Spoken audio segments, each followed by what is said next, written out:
ਹਰ ਹਰ ਨਾਮ ਜਪੰਤਿਆ ਕਾਛ ਨਾ ਕਹੈ ਜਮ ਕਾਲ। ਨਾਨਕ ਮਨ ਤਨ ਸੁਖੀ ਹੋਏ ਅੰਤੇ ਮਿਲੈ ਗੋਪਾਲ। ਬੇਸੁਮਾਰ ਅਥਾਹ ਅਗਣਤ ਅਤੁਲੈ ਜਿਉ ਬੁਲਾਵਹੁ ਤਿਉ ਨਾਨਕ ਦਾਸ ਬੋਲੇ। ਜਿਉ ਬੁਲਾਵਹੁ ਤਿਉ ਨਾਨਕ ਦਾਸ ਬੋਲੇ। ਗੁਰੂ ਗਰੀਬ ਨਵਾਜ ਪਤਿਤ ਪਾਵਨ ਭਗਤ ਵਸ਼ਲ ਕਿਰਪਾ ਦੇ ਖਜ਼ਾਨੇ ਗਿਆਨ ਕੇ ਮੁਜੱਸਮ ਬਾਣੀ ਕੇ ਬੋਹਿ ਥਾ। ਸ੍ਰੀ ਗੁਰੂ ਗ੍ਰੰਥ ਸਾਹਿਬ ਜੀ ਮਹਾਰਾਜ ਜਿਨ੍ਹਾਂ ਦੀ ਪਾਵਨ ਮੁਕੱਦਸ ਹਜ਼ੂਰੀ ਅੰਦਰ ਅੰਮ੍ਰਿਤ ਵੇਲੇ ਤੋਂ ਸਜੇ ਹੋਏ ਦੀਵਾਨਾਂ ਦੀ ਆਪ ਸੰਗਤ ਹਾਜ਼ਰੀ ਭਰ ਰਹੇ ਹੋ। ਆਪਣੇ ਨਿਤ ਦੇ ਨੇਮ ਨੂੰ ਨਿਭਾਉਂਦਿਆਂ ਹੋਇਆਂ ਇਹ ਗੁਰੂ ਘਰ ਦੇ ਵਿੱਚ ਪਹੁੰਚ ਕੇ ਕੁਝ ਹੱਥੀ ਸੇਵਾ, ਗੁਰੂ ਕੇ ਦਰਸ਼ਨ, ਅਗੰਮੀ ਬਾਣੀ ਦੇ ਜਾਪ ਆਪ ਜੀ ਨੇ ਸਰਵਣ ਕੀਤੇ ਨੇ। ਆਓ ਜਿੱਥੇ ਇਹ ਨੇਮ ਨੂੰ ਨਿਭਾਇਆ ਉੱਥੇ ਹਰ ਰੋਜ਼ ਦਾ ਜਿਹੜਾ ਆਪਾਂ ਇੱਕ ਹੋਰ ਨੇਮ ਜਿਹਦੇ ਬਾਬਤ ਮਹਾਰਾਜ ਜੀ ਨੇ ਬਚਨ ਕਹੇ ਨੇ, ਸਭ ਤੇ ਉੱਤਮ ਹਰ ਕੀ ਕਥਾ ਨਾਮ ਸੁਣਤ ਦਰਦ ਦੁੱਖ ਲੱਥਾ। ਜਿਸ ਨੂੰ ਮਹਾਰਾਜ ਜੀ ਨੇ ਸਾਰਿਆਂ ਤੋਂ ਉੱਤਮ ਦਰਜਾ ਦਿੱਤਾ ਹੈ। ਗੁਰਬਾਣੀ ਦੀ ਵਿਚਾਰ, ਗੁਰਬਾਣੀ ਦੇ ਸ਼ਬਦਾਂ ਨੂੰ ਸਮਝਣ ਦਾ ਯਤਨ ਜੋ ਆਪਾਂ ਕੁਝ ਸਮਾਂ ਇੱਥੇ ਇਕਾਗਰਤਾ ਦੇ ਨਾਲ ਬੈਠ ਕੇ ਭਾਵਨਾ ਧਾਰਨ ਕਰਕੇ ਸਰਵਣ ਕਰਦੇ ਹਾਂ। ਆਓ ਸਤਿਗੁਰਾਂ ਜੀ ਨੂੰ ਸੀਸ ਝੁਕਾਈਏ। ਲੜੀਵਾਰ ਪਾਵਨ ਪਵਿੱਤਰ ਨਿਤਨੇਮ ਦੇ ਕੁਝ ਸ਼ਬਦਾਂ ਦੀ ਵਿਚਾਰ ਆਪਾਂ ਸਰਵਣ ਕਰ ਰਹੇ ਸੀ। ਗੁਰੂ ਨਾਨਕ ਦੇਵ ਮਹਾਰਾਜ ਜੀ ਦੀ ਅਗੰਮੀ ਬਾਣੀ ਸ੍ਰੀ ਜਪਜੀ ਸਾਹਿਬ। ਜਿਸ ਸਮੇਂ ਮਹਾਰਾਜ ਇਹ ਸੁਮੇਰ ਪਰਬਤ 'ਤੇ ਜਾਂਦੇ ਨੇ, ਬੇਅੰਤਰਾਂ ਕਰਕੇ ਉਹ ਸਿੱਧਾਂ ਨੇ ਉੱਥੇ ਮਹਾਰਾਜ ਜੀ ਨੂੰ ਕੁਝ ਸਵਾਲ ਆਦਿ ਕੀਤੇ ਤੇ ਉਹਨਾਂ ਦੇ ਮਹਾਰਾਜ ਜੀ ਨੇ ਸੋਹਣੇ ਸ਼ਬਦ ਉਚਾਰਨ ਕਰਕੇ ਉੱਤਰ ਦਿੱਤੇ ਸਨ। ਕਹਿ ਲਓ ਜਿਹੜੇ ਜਿਹੜੇ ਸਵਾਲ ਸਾਡੇ ਮਨਾਂ ਅੰਦਰ ਇਹ ਕਲਯੁਗ ਦੇ ਪ੍ਰਭਾਵ ਦੇ ਕਾਰਨ ਹੁਣ ਬਣਦੇ ਨੇ ਤੇ ਇਹੀ ਸਵਾਲ ਉਸ ਸਮੇਂ ਉਹ ਜਿਹੜੇ ਸਿੱਧ ਸਨ ਉਹਨਾਂ ਦੇ ਮਨਾਂ ਅੰਦਰ ਆਉਂਦੇ। ਇਹ ਉਸ ਸਮੇਂ ਸਤਿਗੁਰਾਂ ਜੀ ਨੇ ਸਿੱਧਾਂ ਨੂੰ ਵੀ ਉੱਤਰ ਦਿੱਤਾ ਤੇ ਜੇ ਹੁਣ ਸਾਡੇ ਮਨ ਅੰਦਰ ਇਹ ਖਿਆਲ ਆਉਂਦੇ, ਕੁਝ ਸਵਾਲ ਪੈਦਾ ਹੋ ਰਹੇ ਨੇ ਤੇ ਸਾਨੂੰ ਵੀ ਮਹਾਰਾਜ ਉੱਤਰ ਦਿੰਦੇ ਨੇ। ਹੁਣ 7 ਪੌੜੀਆਂ ਆਪਾਂ ਪਿੱਛੇ ਸਰਵਣ ਕੀਤੀਆਂ, 8ਵੀਂ ਪੌੜੀ ਦੀ ਆਰੰਭਤਾ ਹੋ ਰਹੀ ਹੈ। ਇਹਦੇ ਅੰਦਰ ਕੀ ਸਿੱਧਾਂ ਨੇ ਸਵਾਲ ਕੀਤੇ ਤੇ ਸਾਡੇ ਕੀ ਸਵਾਲ ਬਣ ਸਕਦੇ ਨੇ ਹੁਣ ਦੇ ਸਮੇਂ ਅੰਦਰ। ਕਿਉਂਕਿ ਕਲਯੁਗ ਦਾ ਕੁਝ ਪ੍ਰਭਾਵ ਐਸਾ ਹੈ ਕਿ ਸਿੱਖ ਕੋਈ ਵੀ ਕਾਰਜ ਕਰਨ ਤੋਂ ਪਹਿਲਾਂ, ਇੱਥੋਂ ਤੱਕ ਗੁਰਬਾਣੀ ਪੜ੍ਹਨ ਤੋਂ ਪਹਿਲਾਂ ਵੀ ਇਹ ਸੋਚਦਾ ਹੈ ਕਿ ਇਹਦੇ ਤੋਂ ਮੈਨੂੰ ਲੱਭੇਗਾ ਕੀ, ਇਹਦੇ ਤੋਂ ਮੈਨੂੰ ਹਾਸਲ ਕੀ ਹੋਣਾ ਹੈ। ਹੁਣ ਕਲਯੁਗ ਦੇ ਪ੍ਰਭਾਵ ਕਾਰਨ ਕਹਿ ਲਓ ਕੋਈ ਵੀ ਤੁਹਾਨੂੰ ਐਸਾ ਨਹੀਂ ਦਿਸੇਗਾ ਜਿਹੜਾ ਕਹੇ ਕਿ ਮੈਂ ਤੇ ਨਿਸ਼ਕਾਮ ਸੇਵਾ ਕਰਦਾ ਹਾਂ। ਕਿਸੇ ਤਰ੍ਹਾਂ ਮਨ ਅੰਦਰ ਮੈਂ ਕੋਈ ਇੱਛਾ ਨਹੀਂ ਧਾਰਨ ਕੀਤੀ। ਇੱਦਾਂ ਦਾ ਕੋਈ ਸੰਗਤ ਜੀ ਸਾਨੂੰ ਕਹਿ ਲਓ ਜਿੱਦਾਂ ਪਹਿਲਾਂ ਲੋਕ ਕਿਹਾ ਕਰਦੇ ਸੀ, ਦੀਵਾ ਲੈ ਕੇ ਨਹੀਂ ਲੱਭਣਾ। ਜੇ ਇੱਦਾਂ ਦੇ ਬੰਦੇ ਦੀ ਖੋਜ ਕਰੀਏ, ਕੋਈ ਨਾ ਕੋਈ ਮਨੋਰਥ ਲੈ ਕੇ ਮਨ ਅੰਦਰ ਗੁਰੂ ਕੀ ਸੇਵਾ ਹੁਣ ਦੇ ਸਮੇਂ ਅੰਦਰ ਕੀਤੀ ਜਾ ਰਹੀ, ਇਹ ਵੱਖਰੀ ਗੱਲ ਹੈ ਕਿ ਸਿੱਖ ਨੇ ਗੁਰੂ ਦੇ ਪਾਸੋਂ ਹੀ ਸਾਰਾ ਕੁਝ ਲੈਣਾ ਹੈ, ਗੁਰੂ ਦੇ ਕੋਲ ਆਣ ਕੇ ਤਰਲਾ ਕੱਢਣਾ ਹੈ। ਪਰ ਦੁਨਿਆਵੀ ਪਦਾਰਥਾਂ ਵਾਸਤੇ ਹਮੇਸ਼ਾ ਸੰਗਤ ਜੀ ਗੁਰੂ ਨੂੰ ਚੇਤੇ ਰੱਖਣਾ, ਇਹ ਫਿਰ ਇੱਕ ਧੰਦੇ ਵਾਲਾ ਕੰਮ ਹੋ ਜਾਂਦਾ ਹੈ। ਜਿੱਦਾਂ ਦੁਕਾਨ 'ਤੇ ਜਾ ਕੇ ਪੈਸੇ ਦਿੱਤੇ, ਸੌਦਾ ਖਰੀਦਿਆ, ਇਸੇ ਤਰ੍ਹਾਂ ਸੇਵਾ ਕੀਤੀ ਅਤੇ ਚੀਜ਼ ਲੈ ਲਈ। ਗੁਰੂ ਨੂੰ ਜੇ ਪ੍ਰਾਪਤ ਕਰਨਾ ਕਿਸੇ ਨੇ, ਸੇਵਾ ਕਰਕੇ ਜੇ ਭਾਵਨਾ ਆਹ ਕਾਰਜ ਪੂਰਾ ਹੋਵੇ ਤੇ ਜ਼ਰੂਰ ਹੋਵੇਗਾ, ਕੋਈ ਸ਼ੱਕ ਨਹੀਂ ਇਹਦੇ ਅੰਦਰ। ਪਰ ਮਤਾ ਕੋਈ ਜਾਣੇ ਕਿ ਆਪਣੇ ਕਾਰਜਾਂ ਨੂੰ ਸਫਲ ਕਰਦਿਆਂ, ਮੰਗਾਂ ਰੱਖਦਿਆਂ ਵੀ ਗੁਰੂ ਦੀ ਸਾਨੂੰ ਪ੍ਰਾਪਤੀ ਹੋ ਜਾਵੇਗੀ, ਉਹ ਪੂਰਨ ਖੁਸ਼ੀ ਆਪੇ ਨੂੰ ਸਮਰਪਣ ਕਰਕੇ ਨਿਸ਼ਕਾਮ ਹੋ ਕੇ ਸੇਵਾ ਕੀਤੀ ਜਾਵੇਗੀ ਤੇ ਗੁਰੂ ਦੀ ਉਹ ਕਿਰਪਾ ਵਾਪਰਨੀ ਹੈ ਜਿਹਦੇ ਨਾਲ ਸਾਡਾ ਲੋਕ ਪਰਲੋਕ ਸਵਰ ਜਾਣਾ ਹੈ। ਇੱਥੇ ਸੇਵਾ ਕਰਦਿਆਂ ਜਿਹੜੀਆਂ ਕੁਝ ਮੰਗਾਂ ਅਸੀਂ ਮੋਹਰੇ ਰੱਖੀਆਂ ਉਹ ਤੇ ਪੂਰੀਆਂ ਹੋਣੀਆਂ ਨੇ, ਪਰ ਜੇ ਕਿਤੇ ਮਨ ਅੰਦਰ ਉਹ ਨਿਸ਼ਕਾਮ ਭਾਵ ਨਾ ਆਇਆ ਤੇ ਜਿਹੜਾ ਪਰਲੋਕ ਦਾ ਰਸਤਾ ਉਹ ਸਵਰਨ ਵਾਲੀ ਸੰਗਤ ਦੀ ਗੱਲ ਫਿਰ ਕੁਝ ਰੁਕ ਜਾਂਦੀ ਹੈ। ਨਿਸ਼ਕਾਮ ਹੋ ਕੇ ਆਪੇ ਨੂੰ ਸਮਰਪਣ ਕਰਕੇ ਕਿ ਮਹਾਰਾਜ ਤੁਹਾਡਾ ਇਹ ਦਿੱਤਾ ਹੋਇਆ ਸਰੀਰ ਹੈ, ਤੁਹਾਡੀ ਗੁਰਬਾਣੀ ਆਖਦੀ ਹੈ, ਜੇ ਪ੍ਰਸਾਦ ਤੇਰਾ ਸੁੰਦਰ ਰੂਪ, ਸੋ ਪ੍ਰਭ ਸਿਮਰਹੁ ਸਦਾ ਅਨੂਪ। ਉਹ ਉਪਮਾ ਤੋਂ ਰਹਿਤ ਪਰਮੇਸ਼ਰ ਨੂੰ ਸਦਾ ਹੀ ਚੇਤੇ ਵਿੱਚ ਰੱਖੋ, ਜਿਨਨੇ ਇੰਨਾ ਸੋਹਣਾ ਤੁਹਾਨੂੰ ਸਰੂਪ ਬਖਸ਼ਿਸ਼ ਕੀਤਾ ਹੈ। ਇਹ ਜਦੋਂ ਬੇਨਤੀਆਂ ਮਨ ਅੰਦਰ ਇਹ ਖਿਆਲ ਲਿਆ ਕਿ ਮਹਾਰਾਜ ਅਸੀਂ ਤੇ ਨਿਸ਼ਕਾਮ ਸੇਵਾ ਕਰਾਂਗੇ, ਅਸੀਂ ਹੁਣ ਤੁਹਾਡੀ ਪ੍ਰਾਪਤੀ ਚਾਹੁੰਦੇ ਹਾਂ, ਬਾਹਰੀ ਪਦਾਰਥਾਂ ਦੀ ਭੁੱਖ ਖਤਮ ਹੋ ਗਈ, ਤੁਹਾਡੇ ਅਸਲੀ ਦਰਸ਼ਨਾਂ ਦੀ ਮਹਾਰਾਜ ਇੱਛਾ ਲੱਗੀ ਹੈ, ਉਹਦੀ ਕਿਤੇ ਪ੍ਰਾਪਤੀ ਹੋਵੇ। ਉਹ ਨਿਸ਼ਕਾਮ ਸੇਵਾ ਦੇ ਨਾਲ ਹੀ ਸੰਗਤ ਜੀ ਫਿਰ ਅੱਗੇ ਵਧਿਆ ਜਾਂਦਾ ਹੈ। ਤੇ ਗੁਰਬਾਣੀ ਅੰਦਰ ਇਹ ਸਾਰੀਆਂ ਗੱਲਾਂ ਦਾ ਸੰਗਤ ਜੀ ਜਵਾਬ ਮਹਾਰਾਜ ਜੀ ਨੇ ਗੁੰਥਨ ਕੀਤਾ ਹੈ। ਕਿਸੇ ਵੇਲੇ ਸਾਡੇ ਮਨ ਅੰਦਰ ਖਿਆਲ ਆਉਂਦਾ ਹੈ ਕਿ ਗੁਰਬਾਣੀ ਕਹਿੰਦੀ ਹੈ ਪਰਮੇਸ਼ਰ ਦਾ ਸਿਮਰਨ ਕਰੋ, ਸਿਮਰਨ ਕਰੋ, ਤੇ ਆਪਾਂ ਸਿਮਰਨ ਦੇ ਵਿੱਚ ਜੁੜਦੇ ਹਾਂ, ਜੁੜਨਾ ਵੀ ਚਾਹੀਦਾ ਹੈ। ਪਰ ਮਤਾ ਕੋਈ ਇਹ ਗੱਲ ਜਾਣੇ ਕਿ ਇਕੱਲਾ ਸਿਮਰਨ ਦੇ ਨਾਲ ਜੁੜ ਕੇ ਵੀ ਸਾਡੀ ਕਲਿਆਣ ਹੋਵੇਗੀ। ਗੁਰਬਾਣੀ ਦਾ ਸਮੁੱਚਾ ਸਿਧਾਂਤ ਇਹ ਸਾਡੇ ਜੀਵਨ ਨੂੰ ਸਵਾਰਨ ਦੇ ਵਿੱਚ ਯਤਨ ਕਰਦਾ ਹੈ।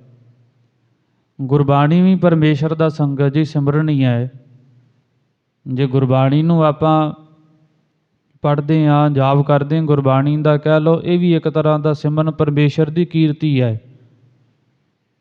ਸਿਮਰਨ ਕਿਹਨੂੰ ਕਹਿੰਦੇ ਨੇ? ਪਰਮੇਸ਼ਰ ਨੂੰ ਵਾਰ-ਵਾਰ ਚੇਤੇ ਕਰਨਾ, ਸਿਮਰਨ ਕਰਨਾ, ਸਿਮਰਨਾ ਪਰਮੇਸ਼ਰ ਨੂੰ।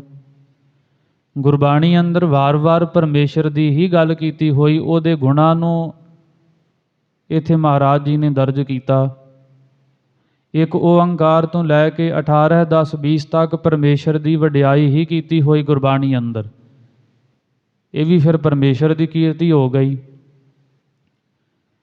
ਨਾਮ ਸਿਮਰਨ ਉਹ ਤੇ ਤੱਤ ਹੈ, ਨਿਚੋੜ ਕਹਿ ਲਓ। ਪਰ ਜਿੰਨਾ ਚਿਰ ਗੁਰਬਾਣੀ ਨਹੀਂ ਪੜ੍ਹਾਂਗੇ, ਸਾਡੇ ਮਨਾਂ ਅੰਦਰੋਂ ਜਿਹੜੇ ਵਹਿਮ ਭਰਮ ਨੇ ਕਿੱਦਾਂ ਖਤਮ ਹੋਣਗੇ? ਜਿਹੜੇ ਨਾਮ ਨੂੰ ਅਸੀਂ ਜਪ ਰਹੇ ਹਾਂ ਉਹਦੀ ਵਡਿਆਈ ਦਾ ਕਿੱਦਾਂ ਪਤਾ ਚੱਲੇਗਾ? ਕੈਸੀ ਵਡਿਆਈ ਹੈ ਇਹ ਨਾਮ ਸਿਮਰਨ ਦੀ? ਇਹ ਗੁਰਬਾਣੀ ਨੂੰ ਪੜ੍ਹ ਕੇ ਵਿਚਾਰਿਆਂ ਹੀ ਇਹ ਗੱਲ ਦੀ ਸੋਝੀ ਸਾਨੂੰ ਆਉਣੀ ਹੈ। ਤੇ ਗੁਰੂ ਨਾਨਕ ਦੇਵ ਮਹਾਰਾਜ ਸਾਡੇ ਮਨ ਅੰਦਰ ਜਿਹੜੇ ਸਵਾਲ ਪੈਦਾ ਹੁੰਦੇ ਨੇ, ਉਹਨਾਂ ਸਵਾਲਾਂ ਦਾ ਫਿਰ ਉੱਤਰ ਸਾਨੂੰ ਦੇ ਰਹੇ। ਇਹ ਜਪਜੀ ਸਾਹਿਬ ਦੀ ਬਾਣੀ ਅੰਦਰ ਹੈ ਤੇ ਸਾਰੀ ਗੁਰਬਾਣੀ ਹੀ ਸਾਨੂੰ ਸਮਝਾਉਣ ਦੇ ਵਾਸਤੇ ਮਹਾਰਾਜ ਜੀ ਨੇ ਉਚਾਰਨ ਕਰ ਦਿੱਤੀ ਹੈ। ਜਿੱਥੇ ਵੀ ਗੁਰਬਾਣੀ ਦਾ ਕੋਈ ਸ਼ਬਦ ਪੜ੍ਹ ਲਓ, ਉੱਥੇ ਸਾਨੂੰ ਸਮਝਾਉਣ ਦੇ ਕਾਰਨ ਹੀ ਮਹਾਰਾਜ ਜੀ ਨੇ ਕੁਝ ਸ਼ਬਦ ਕਹੇ ਨੇ ਕਿ ਸਿੱਖਾ ਇੱਧਰ ਤੋਂ ਲੱਗਾ ਹੋਇਆ, ਇਹ ਰਸਤਾ ਨਹੀਂ ਚੰਗਾ।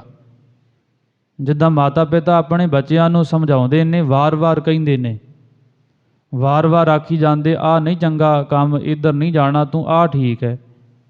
ਇਸੇ ਤਰ੍ਹਾਂ ਮਹਾਰਾਜ ਵਾਰ-ਵਾਰ ਕਦੀ ਕਿਸੇ ਢੰਗ ਦੇ ਰਾਹੀਂ, ਕਦੀ ਕਿਸੇ ਢੰਗ ਰਾਹੀਂ ਸ਼ਬਦਾਂ ਨੂੰ ਉਚਾਰਨ ਕਰਕੇ ਸਾਨੂੰ ਸਮਝਾਉਂਦੇ। ਹੁਣ ਸਿੱਧਾਂ ਨੇ ਸਵਾਲ ਕੀਤੇ ਕਿ ਜਦੋਂ ਮਹਾਰਾਜ ਜੀ ਨੂੰ ਉਹਨਾਂ ਨੇ ਆਪਣੇ ਕੋਲ ਆਇਆ ਜਾਣਿਆ, ਹੋਰ ਪਿੱਛੇ ਵੀ ਆਪਾਂ ਸਵਾਲ ਸਰਵਣ ਕੀਤੇ ਨੇ, ਉਹਨਾਂ ਨੇ ਕਈ ਤਰ੍ਹਾਂ ਦੇ ਜਿਹੜੇ ਪਿੱਛੇ ਸਵਾਲ ਕੀਤੇ, ਉਹਨਾਂ ਦਾ ਵੀ ਮਹਾਰਾਜ ਜੀ ਨੇ ਉੱਤਰ ਦਿੱਤਾ।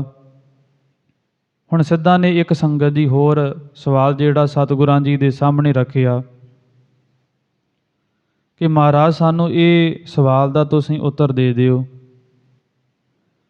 ਕਿ ਜਿਹੜਾ ਪਰਮੇਸ਼ਰ ਦਾ ਨਾਮ ਹੈ ਇਹਨੂੰ ਕੌਣ ਕੌਣ ਸਰਵਣ ਕਰਦਾ ਹੈ, ਜਾਂ ਜਿਹਦੇ ਵਿੱਚ ਤੁਸੀਂ ਹੁਣੇ ਆਖਿਆ ਪਿਛਲੀ ਪੰਕਤੀ ਅੰਦਰ ਕਿ ਪਰਮੇਸ਼ਰ ਨੂੰ ਕੋਈ ਕੁਝ ਦੇ ਨਹੀਂ ਸਕਦਾ। ਤੇਹਾ ਕੋਈ ਨਾ ਸੁਝਈ ਜੇ ਤਿਸ ਗੁਣ ਕੋਏ ਕਰੇ। ਕੋਈ ਐਸੇ ਸੰਸਾਰ ਅੰਦਰ ਐਸਾ ਨਹੀਂ ਬਣਿਆ ਜਿਹੜਾ ਪਰਮੇਸ਼ਰ ਨੂੰ ਕੁਝ ਦੇ ਸਕੇ। ਉਹ ਪਰਮੇਸ਼ਰ ਦੇ ਨਾਮ ਸਿਮਰਨ ਦੀ ਵਡਿਆਈ ਦੱਸੋ। ਜੇ ਕੋਈ ਉਹਨੂੰ ਚੇਤੇ ਕਰਦਾ ਹੈ, ਜਾਂ ਜਿਸ ਦੀ ਤਾਕਤ ਦੇ ਕਾਰਨ ਤੁਸੀਂ ਇਸ ਸੁਮੇਰ ਪਰਬਤ 'ਤੇ ਛੇਤੀ ਚੜ੍ਹ ਆਏ ਉੱਪਰ, ਉਹ ਪਰਮੇਸ਼ਰ ਨੂੰ ਕਿੰਨੇ ਕਿੰਨੇ ਜਪਿਆ ਅਤੇ ਕੀ ਉਹਦੀ ਪੂਰਨ ਰੂਪ ਅੰਦਰ ਕਹਿ ਲਓ ਵਡਿਆਈ ਹੈ। ਇਹ ਸਿੱਧਾਂ ਨੇ ਜਦੋਂ ਪੁੱਛਿਆ ਤੇ ਮਹਾਰਾਜ ਫਿਰ ਪਹਿਲਾਂ ਪਰਮੇਸ਼ਰ ਦੇ ਨਾਮ ਨੂੰ ਸਰਵਣ ਕਰਨ ਦੇ ਬਾਬਤ ਕਹਿੰਦੇ ਨੇ। ਸਰਵਣ ਮੰਨਨ ਨਿਧਿਆਸਨ ਅਤੇ ਤਤਵੰਗ ਦਾ ਸੰਗਤ ਦੀ ਜਿਹੜਾ ਸੰਸ਼ੋਧਨ ਹੈ, ਇਹ ਸਮਝਾਉਣ ਦਾ ਮਹਾਰਾਜ ਹੁਣ ਇਹਨਾਂ ਸਿੱਧਾਂ ਨੂੰ ਯਤਨ ਕਰਨਗੇ। ਸਾਨੂੰ ਵੀ ਦੱਸ ਰਹੇ ਨੇ ਕਿ ਜੇ ਤੁਸੀਂ ਕਿਤੇ ਪਰਮੇਸ਼ਰ ਦੇ ਨਾਮ ਨੂੰ ਸਰਵਣ ਵੀ ਕਰ ਲੈਂਦੇ ਤੇ ਤਾਂ ਵੀ ਬਹੁਤ ਵੱਡਾ ਲਾਹਾ ਹੈ। ਕਿਸੇ ਵੇਲੇ ਅਨਪੜ੍ਹ ਜਿਹੜੇ ਹੁੰਦੇ, ਨਹੀਂ ਪੜ੍ਹੇ ਹੁੰਦੇ, ਬਾਹਰੀ ਪੰਜਾਬੀ ਆਦਿਕ, ਉਹ ਆਖਦੇ ਨੇ ਕਿ ਅਸੀਂ ਤੇ ਗੁਰਬਾਣੀ ਨਹੀਂ ਪੜ੍ਹਨਾ ਜਾਣਦੇ, ਅਤੇ ਕਲਗੀਧਰ ਮਹਾਰਾਜ ਜੀ ਨੇ ਕਿਹਾ ਹੈ ਕਿ ਨਿਤਨੇਮ ਜਿਹੜਾ ਜ਼ਰੂਰੀ ਹੈ, 5 ਬਾਣੀਆਂ ਸਵੇਰੇ, 2 ਬਾਣੀਆਂ ਸ਼ਾਮ ਨੂੰ, ਇਹ ਜ਼ਰੂਰੀ ਨੇ ਸਿੱਖਾਂ ਵਾਸਤੇ। ਇਹ ਕਲਿਆਣ ਸਿੱਖਾਂ ਦੀ ਕਲਿਆਣ ਕਰਨਗੀਆਂ ਇਹ ਬਾਣੀਆਂ।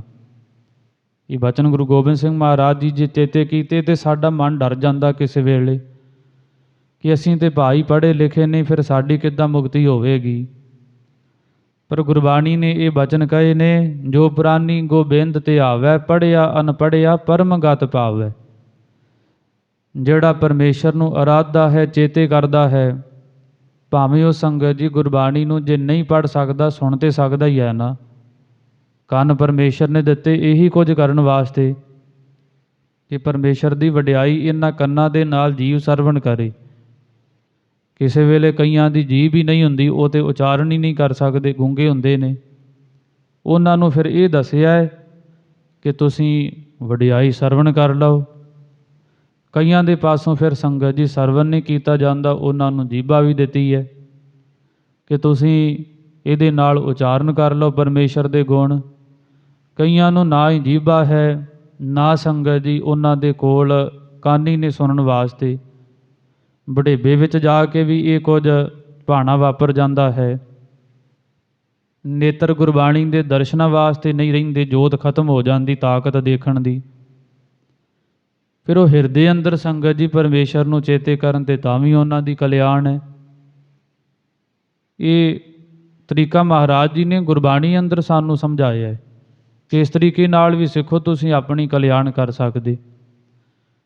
ਸਿੱਧਾਂ ਨੇ ਕਿਹਾ ਕਿ ਦੱਸੋ ਫਿਰ ਸਾਨੂੰ ਕੁਝ ਹੁਣ ਇਹ ਸਵਾਲ ਦਾ ਉੱਤਰ, ਤੇ ਮਹਾਰਾਜ ਸੁਣਨ ਦਾ ਮਹਾਤਮ ਹੁਣ ਦੱਸਦੇ ਨੇ। 8ਵੀਂ ਪੌੜੀ ਦੀ ਆਰੰਭਤਾ ਹੋ ਰਹੀ ਹੈ। ਆਓ ਬਿਰਤੀਆਂ ਇਕਾਗਰ ਕਰਕੇ ਸਰਵਣ ਕਰੀਏ।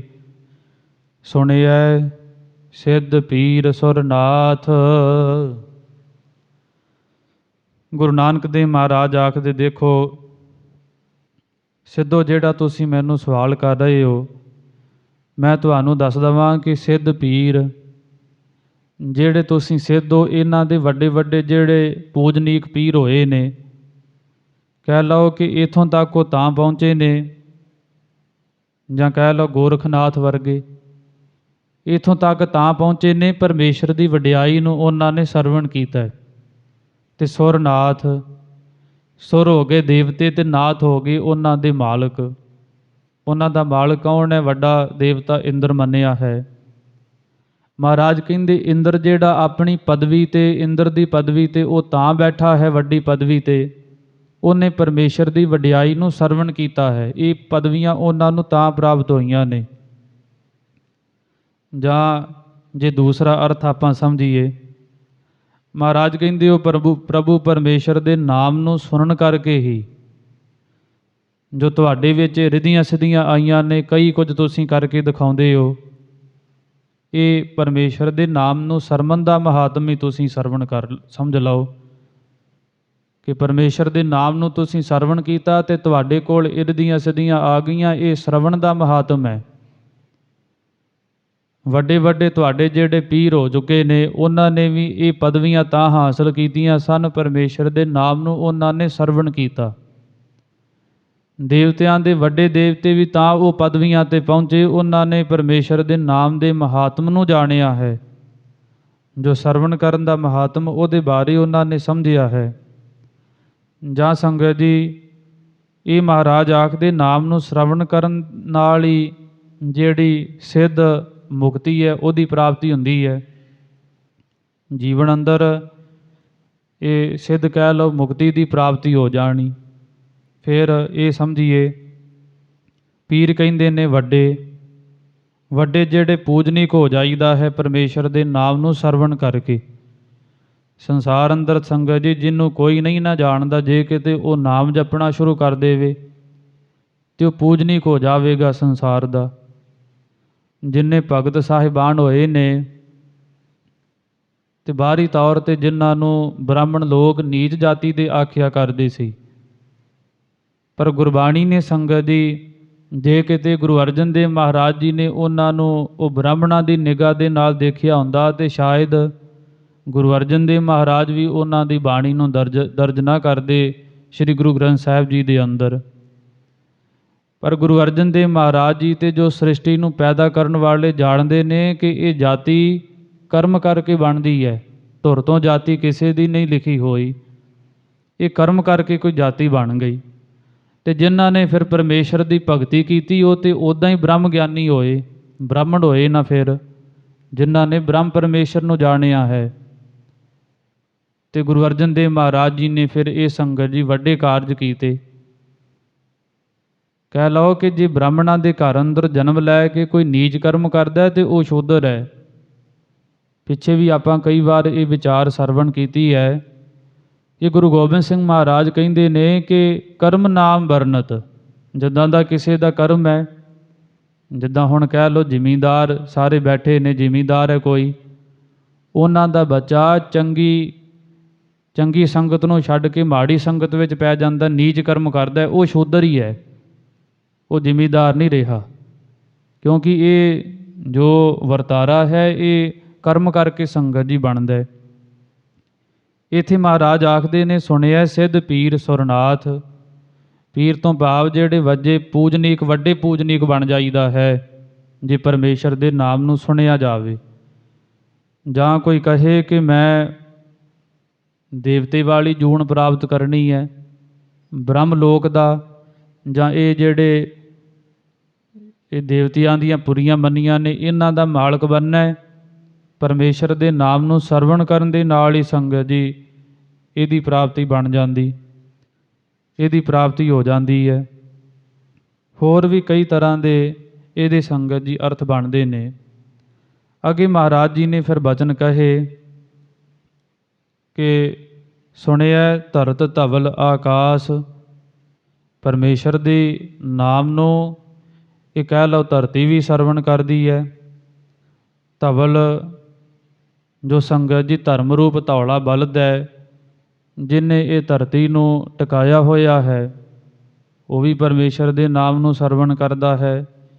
ਇਹ ਆਕਾਸ਼ ਜਿਹੜਾ ਹੈ ਬਿੰਡ ਥੰਮਾ ਗਗਨ ਰਹਾਈ ਦਾ, ਇਹ ਵੀ ਪਰਮੇਸ਼ਰ ਦੀ ਸਿਫਤ ਸਲਾਘਾ ਨੂੰ ਸਰਵਣ ਕਰਕੇ ਟਿਕਿਆ ਹੋਇਆ। ਜਾਂ ਇਹ ਕਹਿ ਲਓ, ਜਾਂ ਜਿਹੜੇ ਪਿੱਛੇ ਆਪਾਂ ਸ਼ਬਦ ਪੜ੍ਹ ਰਹੇ ਸੀ ਕਿ ਸੁਣਿਆ ਸਿੱਧ ਪੀਰ ਸੁਰਨਾਥ, ਕਿੰਨਾ ਨੇ ਇਹ ਪਰਮੇਸ਼ਰ ਦੀ ਵਡਿਆਈ ਨੂੰ ਸਰਵਣ ਕੀਤਾ ਹੈ। ਇੱਕ ਸੰਗਤ ਜੀ ਕੁਝ ਪੁਰਾਣੀ ਸਾਖੀ ਆਉਂਦੀ ਹੈ, ਜਦੋਂ ਭਗਵਾਨ ਸ਼ਿਵ ਨੇ ਕਰੌਚਦੀਪ ਸੰਗਤ ਜੀ ਸਾਗਰ ਦੇ ਕੰਢੇ 'ਤੇ, ਕਰੌਚਦੀਪ ਦੇ ਵਿੱਚ ਸਾਗਰ ਦੇ ਕੰਢੇ 'ਤੇ ਜਦੋਂ ਪਾਰਵਤੀ ਨੂੰ ਅਮਰ ਕਥਾ ਸੁਣਾਉਂਦੇ ਪਏ ਸਨ, ਅਤੇ ਜਦੋਂ ਇਹ ਕਥਾ ਸੰਗਤ ਜੀ ਆਪਾਂ ਸਰਵਣ ਕਰਦੇ ਤੇ ਕੁਝ ਸਾਡੇ ਜੀਵਨ ਅੰਦਰ ਆਲਸ ਬਣ ਜਾਂਦਾ ਹੈ। ਕਿਉਂ ਬਣ ਜਾਂਦਾ ਹੈ? ਇਹ ਵੀ ਮਾੜੇ ਭਾਗ ਕਿਤੇ ਹੋਣ ਤੇ ਆਲਸ ਜੀਵਨ ਅੰਦਰ ਪੈ ਜਾਂਦਾ ਹੈ। ਕਿਉਂਕਿ ਇਹ ਗੁਰਬਾਣੀ ਆਖਦੀ ਹੈ ਕਿ ਬੁਰੇ ਕਾਮ ਕਾ ਊਠ ਖਲੋਇਆ, ਨਾਮ ਕੀ ਬੇਲਾ ਪੈ ਪੈ ਸੋਇਆ। ਮਾੜੇ ਕੰਮ ਨੂੰ ਜਿਹੜਾ ਮਾੜਾ ਬੰਦਾ ਹੈ ਉਹ ਛੇਤੀ ਦੌੜ ਜਾਂਦਾ ਕਰਨ ਵਾਸਤੇ। ਜਦੋਂ ਪਰਮੇਸ਼ਰ ਦੀ ਕੀਰਤੀ ਹੁੰਦੀ ਹੋਵੇ ਉੱਥੇ ਫਿਰ ਆਲਸ ਪੈ ਜਾਂਦਾ, ਲੰਮੀਆਂ ਤਾਣ ਕੇ ਪੈ ਜਾਂਦਾ ਹੈ। ਕਹਿ ਲਓ ਕਿ ਇਹ ਮਾੜੇ ਭਾਗਾਂ ਦੀ ਨਿਸ਼ਾਨੀ। ਕਿਸੇ ਵੇਲੇ ਕੋਈ ਆਖ ਦਿੰਦਾ ਹੈ ਕਿ ਸਾਨੂੰ ਗੁਰਬਾਣੀ ਪੜ੍ਹਦਿਆਂ ਬਹੁਤੀ ਨੀਂਦ ਆਉਂਦੀ, ਅਤੇ ਕਈਆਂ ਦੇ ਪਾਸੋਂ ਸੰਗਤ ਜੀ ਇਹ ਵਿਚਾਰ ਸਰਵਣ ਕੀਤੀ, ਉਹ ਆਖ ਦਿੰਦੇ ਨੇ ਕਿ ਇਹ ਲੋਕੀ ਤੇ ਗੋਲੀਆਂ ਖਾ ਕੇ ਨੀਂਦ ਲਿਆਉਂਦੇ, ਅਤੇ ਤੁਹਾਨੂੰ ਜੇ ਬਾਣੀ ਪੜ੍ਹ ਕੇ ਆਉਂਦੀ ਹੈ ਤਾਂ ਸਾਰਿਆਂ ਤੋਂ ਵਧੀਆ ਗੱਲ ਹੋਈ। ਇਹ ਨਹੀਂ ਕਹਿੰਦੇ ਕਿ ਤੁਹਾਡੇ ਭਾਈ ਮਾੜੇ ਭਾਗ ਨੇ ਜੇ ਗੁਰਬਾਣੀ ਪੜ੍ਹਿਆ ਵੀ ਤੁਹਾਨੂੰ ਕਿਤੇ ਨੀਂਦ ਆ ਰਹੀ ਹੈ। ਗੁਰਬਾਣੀ ਪੜ੍ਹਿਆ ਤੇ ਤੁਹਾਡੇ ਹਿਰਦੇ ਅੰਦਰੋਂ ਅਵਿਦਿਆ ਦੀ ਨੀਂਦ ਖਤਮ ਹੋਣੀ ਸੀ, ਅਤੇ ਤੁਹਾਡੀ ਬਾਹਰੀ ਨੀਂਦ ਹੀ ਅਜੇ ਖਤਮ ਨਹੀਂ ਹੋਈ, ਅੰਦਰਲੀ ਨੀਂਦ ਕਿੱਦਾਂ ਖਤਮ ਹੋਵੇਗੀ? ਇਹ ਗੱਲਾਂ ਸੰਗਤ ਦੀ ਵਾਚਦੇ ਨਹੀਂ। ਭਾਵ ਕਿ ਜਦੋਂ ਸਾਡਾ ਧਿਆਨ ਨਹੀਂ ਜੁੜਦਾ, ਬਿਰਤੀ ਉਥਾਨ ਰਹਿੰਦੀ, ਟੁੱਟੀ ਰਹਿੰਦੀ ਹੈ, ਉਸ ਸਮੇਂ ਫਿਰ ਸਾਨੂੰ ਨੀਂਦ ਆਈ ਜਾਂਦੀ ਸਰਵਣ ਕਰਨ ਦੇ ਵਿੱਚ। ਇਸੇ ਤਰ੍ਹਾਂ ਹੀ ਜਿਹੜੀ ਪਾਰਵਤੀ ਸੀ ਇਹਨੂੰ ਆਲਸ ਪੈ ਗਿਆ ਕੁਝ। ਜਦੋਂ ਭਗਵਾਨ ਸ਼ਿਵ ਨੇ ਅਮਰ ਕਥਾ ਆਰੰਭ ਕੀਤੀ ਅਤੇ ਕੁਝ ਸਰਵਣ ਕੀਤੀ ਅਤੇ ਫਿਰ ਆਲਸ ਪੈ ਗਿਆ, ਨੀਂਦ ਆ ਗਈ। ਜਦੋਂ ਸੰਗਤ ਦੀ ਅੱਖ ਖੁੱਲ੍ਹੀ ਅਤੇ ਉੱਥੇ ਇੱਕ ਮੱਛ ਸੀ, ਬੜਾ ਵੱਡਾ ਮੱਛੀ ਸੀ, ਬਹੁਤ ਵੱਡੇ ਆਕਾਰ ਵਾਲੀ। ਪਾਰਵਤੀ ਦੀ ਅੱਖ ਖੁੱਲ੍ਹੀ ਅਤੇ ਉਹਨੇ ਦੇਖਿਆ ਕਿ ਸਾਹਮਣੇ ਇੱਕ ਵੱਡੀ ਸਾਰੀ ਵੇਲ ਮੱਛੀ ਜਿਹੜੀ ਹੈ ਇਹ ਐਂ ਟਿਕਾ ਦੇ ਵਿੱਚ ਆਈ ਹੋਈ। ਅੱਖ ਖੋਲ੍ਹਦਿਆਂ ਸਾਰ ਦੇਖ ਕੇ ਤੇ ਭਗਵਾਨ ਸ਼ਿਵ ਜੀ ਨੂੰ ਆਖਣ ਲੱਗੀ, ਭਗਵਾਨ ਜੀ ਇਹ ਕੀ ਕਾਰਨ? ਇਹ ਜਿਹੜੀਆਂ ਮੱਛੀਆਂ ਹੁੰਦੀਆਂ ਇਹ ਤੇ ਬਹੁਤੀ ਚੰਚਲਤਾ ਹੀ ਇਹਨਾਂ ਅੰਦਰ, ਕਦੀ ਇੱਧਰ ਦੌੜ ਜਾਂਦੀਆਂ, ਕਦੀ ਇੱਧਰ, ਇਹ ਟਿਕਾ ਦੇ ਵਿੱਚ ਨਹੀਂ ਆਉਂਦੀਆਂ। ਫਿਰ ਮੈਨੂੰ ਇਹ ਦੱਸੋ ਕਿ ਇਹ ਕਿਉਂ ਟਿਕੀ ਹੋਈ ਹੈ? ਭਗਵਾਨ ਸ਼ਿਵ ਨੇ ਦੱਸਿਆ ਕਿ ਇਹ ਤੂੰ ਸੌਂ ਗਈ ਸੀ ਅਤੇ ਇਹ ਜਿਹੜੀ ਸਾਰੀ ਅਮਰ ਕਥਾ ਬਾਕੀ ਇਹਨੇ ਸਰਵਣ ਕਰ ਲਈ, ਤਾਂ ਕਰਕੇ ਇਹਦੇ ਜੀਵਨ ਅੰਦਰ ਹੁਣ ਟਿਕਾ ਆ ਗਿਆ ਹੈ। ਪਾਰਵਤੀ ਆਖਣ ਲੱਗੀ, ਅੱਛਾ ਫਿਰ ਤੁਸੀਂ ਆਖਿਆ ਹੈ ਕਿ ਪਰਮੇਸ਼ਰ ਦੀ ਵਡਿਆਈ ਸਰਵਣ ਕਰਨ ਦੇ ਨਾਲ ਲਾਹਾ ਬਹੁਤਾ ਹੁੰਦਾ ਹੈ, ਕੀ ਇਹ ਮੱਛੀ ਨੂੰ ਵੀ ਕੋਈ ਫਲ ਪ੍ਰਾਪਤ ਹੋਵੇਗਾ? ਫਿਰ ਸੰਗਤ ਜੀ ਉਹਨਾਂ ਨੇ ਅੱਗੇ ਹੋਰ ਗੱਲਾਂ ਦੱਸੀਆਂ ਕਿ ਜਦੋਂ ਮੋਹਣੀ ਅਵਤਾਰ ਧਾਰਨਾ ਹੈ ਅਤੇ ਭਗਵਾਨ ਸ਼ਿਵ ਦਾ ਕੁਝ ਮਨ ਟਿਕਾ ਤੋਂ ਬਾਹਰ ਹੋ ਜਾਣਾ ਹੈ ਅਤੇ ਉਹਦਾ ਅੰਸ਼ ਧਾਤੂ ਇਹ ਸਮੁੰਦਰ ਵਿੱਚ ਡਿੱਗੇਗਾ, ਇਹ ਮੱਛੀ ਨੇ ਉਹਨੂੰ ਨਿਗਲ ਜਾਣਾ ਹੈ, ਅਤੇ ਇਹਦੇ ਵਿੱਚੋਂ ਹੀ ਫਿਰ ਜਿਹੜਾ ਗੋਰਖਨਾਥ ਉਹਦਾ ਗੁਰੂ ਸੀ ਮਛੰਦਰਨਾਥ, ਉਹਨੇ ਪੈਦਾ ਹੋ ਜਾਣਾ ਇਹ ਮੱਛੀ ਦੇ ਪੇਟ ਦੇ ਵਿੱਚੋਂ। ਕੁਝ ਐਸੀਆਂ ਸੰਗਤ ਜੀ ਉਹ ਭਗਵਾਨ ਸ਼ਿਵ ਨੇ ਗੱਲਾਂ ਦੱਸੀਆਂ ਕਿ ਆਉਣ ਵਾਲੇ ਸਮੇਂ ਅੰਦਰ ਕੁਝ ਐਸਾ ਵਰਤਾਰਾ ਵਾਪਰੇਗਾ ਇਹ ਜਿੰਨੇ ਅਮਰ ਕਥਾ ਮੱਛੀ ਨੇ ਸਰਵਣ ਕੀਤੀ ਹੈ ਤੇ ਇਹਦਾ ਫਲ ਇਹੀ ਇਹਨੂੰ ਪ੍ਰਾਪਤ ਹੋਣਾ ਹੈ ਕਿ ਇਹਦੇ ਪੇਟ ਦੇ ਵਿੱਚੋਂ ਇੱਕ ਮਛੰਦਰਨਾਥ ਚੰਗਾ ਤਪਸਵੀ ਜੋਗੀ ਟਿਕਾ ਵਾਲਾ ਜੀਵਨ ਅੰਦਰ ਉਹ ਪੈਦਾ ਹੋਵੇਗਾ ਇਹਦੇ ਵਿੱਚੋਂ। ਭਾਵ ਕਿ ਇਹ ਵਡਿਆਈ ਹੈ ਪਰਮੇਸ਼ਰ ਨੂੰ ਸਰਵਣ ਕਰਨ ਦੀ, ਉਹਦੇ ਗੁਣਾਂ ਨੂੰ ਸਰਵਣ ਕਰਨ ਦੇ ਨਾਲ ਇਹ ਕੁਝ ਲਾਹਾ ਮਿਲਦਾ ਹੈ। ਅੱਗੇ ਮਹਾਰਾਜ ਆਖਦੇ ਸਨ, ਸੁਣਿਆ ਧਰਤ ਧਵਲ ਆਕਾਸ਼, ਜੋ ਧਰਤੀ ਹੈ ਸਾਰੀ ਇਹ ਵੀ ਪਰਮੇਸ਼ਰ ਨੂੰ ਸਰਵਣ ਕਰਦੀ ਹੈ। ਫਿਰ ਜਿਹੜਾ ਧੌਲਾ ਬਲਦ ਹੈ, ਧੌਲਾ ਬਲਦ ਕਿਹੜਾ? ਧਰਮ ਰੂਪੀ ਧੌਲਾ ਬਲਦ, ਇਹਨੇ ਵੀ ਧਰਤੀ ਨੂੰ ਟਿਕਾਇਆ ਹੋਇਆ ਹੈ ਪਰਮੇਸ਼ਰ ਦੀ ਕੀਰਤੀ ਸਰਵਣ ਕਰਨ ਦੇ ਨਾਲ। ਇਹ ਆਕਾਸ਼ ਜਿਹੜਾ ਖਲੋਤਾ ਹੋਇਆ ਬਿਨਾਂ ਥੰਬਾਂ ਤੋਂ, ਕੋਈ ਥੰਬਲਾ ਨਹੀਂ, ਛੋਟੀ ਜੀ ਛੱਤ ਪਾਈਏ ਤੇ ਕਿੰਨੇ ਥੰਬਲੇ ਸਾਨੂੰ ਦੇਣੇ ਪੈਂਦੇ, ਪਰ ਇਹਦੇ ਅੰਦਰ ਕੋਈ ਥੰਬਲਾ ਨਹੀਂ ਹੈ। ਇਹ ਵੀ ਪਰਮੇਸ਼ਰ ਦੇ ਸੰਗਤ ਜੀ ਇਹ ਨਾਮ ਸਿਮਰਨ ਨੂੰ ਸਰਵਣ ਕਾਰਨ ਹੀ ਇਹ ਖਲੋਤਾ ਹੋਇਆ ਟਿਕਿਆ ਹੋਇਆ ਹੈ। ਗੁਰਬਾਣੀ ਅੰਦਰ ਸ਼ਬਦ ਆਉਂਦੇ ਨੇ, ਨਾਮ ਕੇ ਧਾਰੇ आगास पाताल नाम के धारे सगल आकार। नाम के धारे पुरिया सब भवन, नाम कै संग उधरे सुन श्रवण। ਇਹ ਪਾਵਨ ਬਚਨ ਮਹਾਰਾਜ ਆਖਦੇ। ਇਹ ਨਾਮ ਨੂੰ ਧਾਰਨ ਕਰਕੇ ਸੰਗਤ ਜੀ ਸਾਰੇ ਟਿਕਾ ਦੇ ਵਿੱਚ ਨੇ। ਤੇ ਜਦੋਂ ਕਿਤੇ ਹੋਰ ਆਪਾਂ ਇਹ ਗੁਰਬਾਣੀ ਦੀ ਵਡਿਆਈ ਜਾਂ ਇਹਨੂੰ ਸਰਵਣ ਕਰਨ ਦੀ ਵਡਿਆਈ ਬਾਰੇ ਪੜ੍ਹਦੇ ਹਾਂ ਤੇ ਮੇਰੀ ਪੀਰੀ ਦੇ ਮਾਲਕ ਸਤਿਗੁਰੂ ਸ੍ਰੀ ਗੁਰੂ ਹਰਗੋਬਿੰਦ ਸਾਹਿਬ ਜੀ, ਉਹਨਾਂ ਦੇ ਜੀਵਨ ਵਿੱਚੋਂ ਸਾਨੂੰ ਇੱਕ ਸਾਖੀ ਮਿਲਦੀ ਹੈ ਕਿ ਜਦੋਂ ਮਹਾਰਾਜ ਇੱਥੇ ਸੰਗਤ ਜੀ ਬਟਾਲੇ ਨਗਰ ਦੇ ਕੋਲ ਸੰਗਤਾਂ ਦਾ ਉਧਾਰ ਕਰਦੇ ਪਏ ਸੀ ਤੇ ਉੱਥੇ ਹੀ ਇੱਕ ਜਿਹੜਾ ਨਿਤਾਨੰਦ ਪੰਡਤ ਗਰੁੜ ਪੁਰਾਣ ਦੀ ਕਥਾ ਸੰਗਤਾਂ ਨੂੰ ਸੁਣਾਉਂਦਾ ਪਿਆ ਮਹਾਰਾਜ ਜੀ ਦੀ ਪਾਵਨ ਹਜ਼ੂਰੀ ਅੰਦਰ। ਉਹਨੇ ਕਥਾ ਸੁਣਾਈ ਕਿ ਜਿਹੜਾ ਪਰਲੋਕ ਦਾ ਰਸਤਾ ਹੈ ਉਹ ਕਿਸ ਤਰੀਕੇ ਨਾਲ ਪਾਪੀ ਲੋਕ ਤੇ ਪੁੰਨੀ ਲੋਕ ਤੈਅ ਕਰਦੇ ਨੇ। ਇਹ ਸਵਾਲ ਕਿਸੇ ਵੇਲੇ ਸਾਡਾ ਵੀ ਹੁੰਦਾ ਹੈ ਕਿ ਜਿਹੜੇ ਪਾਪੀ ਪੁਰਖ ਸੰਸਾਰ ਅੰਦਰ ਪਾਪ ਕਰਦੇ ਨੇ ਉਹਨਾਂ ਦਾ ਉੱਥੇ ਪਰਲੋਕ ਵਿੱਚ ਕਿੱਦਾਂ ਦਾ ਹਸ਼ਰ ਹੁੰਦਾ। ਤੇ ਫਿਰ ਦੱਸਿਆ ਉਹਨੇ ਗਰੁੜ ਪੁਰਾਣ ਦੇ ਅਨੁਸਾਰ ਜੋ ਕੁਝ ਸੰਗਤ ਜੀ ਵੇਦ ਵਿਆਸ ਜੀ ਨੇ ਲਿਖਿਆ ਹੋਇਆ ਸੀ ਤੇ ਉਹ ਸਾਰਾ ਕੁਝ ਉਹ ਨਿਤਾਨੰਦ ਜਿਹੜਾ ਪੰਡਤ ਸੀ ਸੁਣਾ ਰਿਹਾ। ਆਖਦਾ ਕਿ ਪਰਲੋਕ ਦਾ ਰਸਤਾ ਹੈ, ਇੱਕ ਸਾਲ ਲੰਘ ਜਾਂਦਾ ਹੈ, ਪਾਪੀ ਤੇ ਪੁੰਨੀ ਲੋਕਾਂ ਨੂੰ ਉਹਦੇ ਤੱਕ ਜਾਂਦੇ ਆ। ਜਿਹੜੇ ਤੇ ਪੁੰਨੀ ਲੋਕ ਨੇ ਉਹ ਤੇ ਸੁੱਖ ਪਾਲਕੀਆਂ ਦੇ ਵਿੱਚ ਬਹਿ ਕੇ ਤੇ ਉੱਥੇ ਪਹੁੰਚਦੇ ਨੇ। ਜਿਹੜੇ ਪਾਪੀ ਪੁਰਖ ਨੇ ਉਹ ਭਿਆਨਕ ਸਜ਼ਾਵਾਂ ਸਹਿੰਦਿਆਂ ਹੋਇਆਂ ਪਰਲੋਕ ਤੱਕ ਪਹੁੰਚਦੇ। ਪੁੰਨੀ ਲੋਕਾਂ ਨੂੰ ਇੱਕ ਸਾਲ ਲੰਘ ਜਾਂਦਾ, ਸੁੱਖ ਮਾਣਦਿਆਂ ਉੱਥੇ ਪਹੁੰਚਦੇ ਨੇ। ਪਾਪੀ ਲੋਕ ਇੱਕ ਸਾਲ ਤੱਕ ਦੁੱਖ ਭੋਗਦਿਆਂ ਉੱਥੇ ਪਹੁੰਚ ਜਾਂਦੇ ਪਰਲੋਕ ਵਿੱਚ। ਜਦੋਂ ਇਹ ਨਿਤਾਨੰਦ ਬ੍ਰਾਹਮਣ ਕਥਾ ਕਰ ਰਿਹਾ ਸੀ ਤੇ ਗੁਰੂ ਕੇ ਪਾਵਨ ਜਿਹੜੇ ਪਿਆਰੇ ਸਿੱਖ ਜਿਨ੍ਹਾਂ ਨੇ ਗੁਰੂ ਦੇ ਪਾਸੋਂ ਬੇਅੰਤ ਵਡਿਆਈਆਂ ਸੰਗਤ ਜੀ ਹਾਸਲ ਕੀਤੀਆਂ, ਉਹ ਜਦੋਂ ਪੰਡਤ ਦੇ ਪਾਸੋਂ ਇਹ ਸੁਣਦੇ ਨੇ ਕਿ 86,000 ਯੋਜਨ ਇਹ ਪਰਲੋਕ ਦਾ ਰਸਤਾ ਹੈ ਤੇ ਇੰਨਾ ਸਮਾਂ ਲੰਘ ਜਾਂਦਾ ਹੈ, ਤੇ ਫਿਰ ਉਹਨਾਂ ਦੇ ਮਨ ਅੰਦਰ ਖਿਆਲ ਆਇਆ ਤੇ ਆਪਸ ਦੇ ਵਿੱਚ ਗੱਲਾਂ ਕਰਨ ਲੱਗੇ। ਉਹਨਾਂ ਦੇ ਵਿੱਚ ਭਾਈ ਸੁੰਦਰ ਜੀ ਬੈਠੇ ਹੋਏ ਸਨ।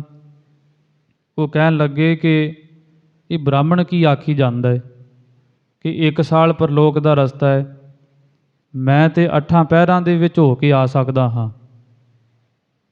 ਜੋ ਬ੍ਰਾਹਮਣ ਕਹਿੰਦਾ ਹੈ ਕਿ ਪਰਲੋਕ ਦਾ ਰਸਤਾ ਇੰਨਾ ਹੈ 86,000 ਯੋਜਨ, ਮੈਂ ਤੇ ਮੇਰੇ ਅੰਦਰ ਗੁਰੂ ਨੇ ਐਸੀ ਸਮਰੱਥਾ ਦੇ ਦਿੱਤੀ ਹੈ 8 ਪਹਿਰਾਂ ਦੇ ਵਿੱਚ, 4 ਪਹਿਰ ਹੁੰਦੇ ਨੇ 12 ਘੰਟਿਆਂ ਦੇ, ਭਾਵ 24 ਘੰਟਿਆਂ ਦੇ ਵਿੱਚ ਭਾਈ ਸੁੰਦਰ ਕਹਿੰਦਾ ਕਿ ਮੈਂ ਤੇ ਉੱਥੋਂ ਹੋ ਕੇ ਆ ਸਕਦਾ।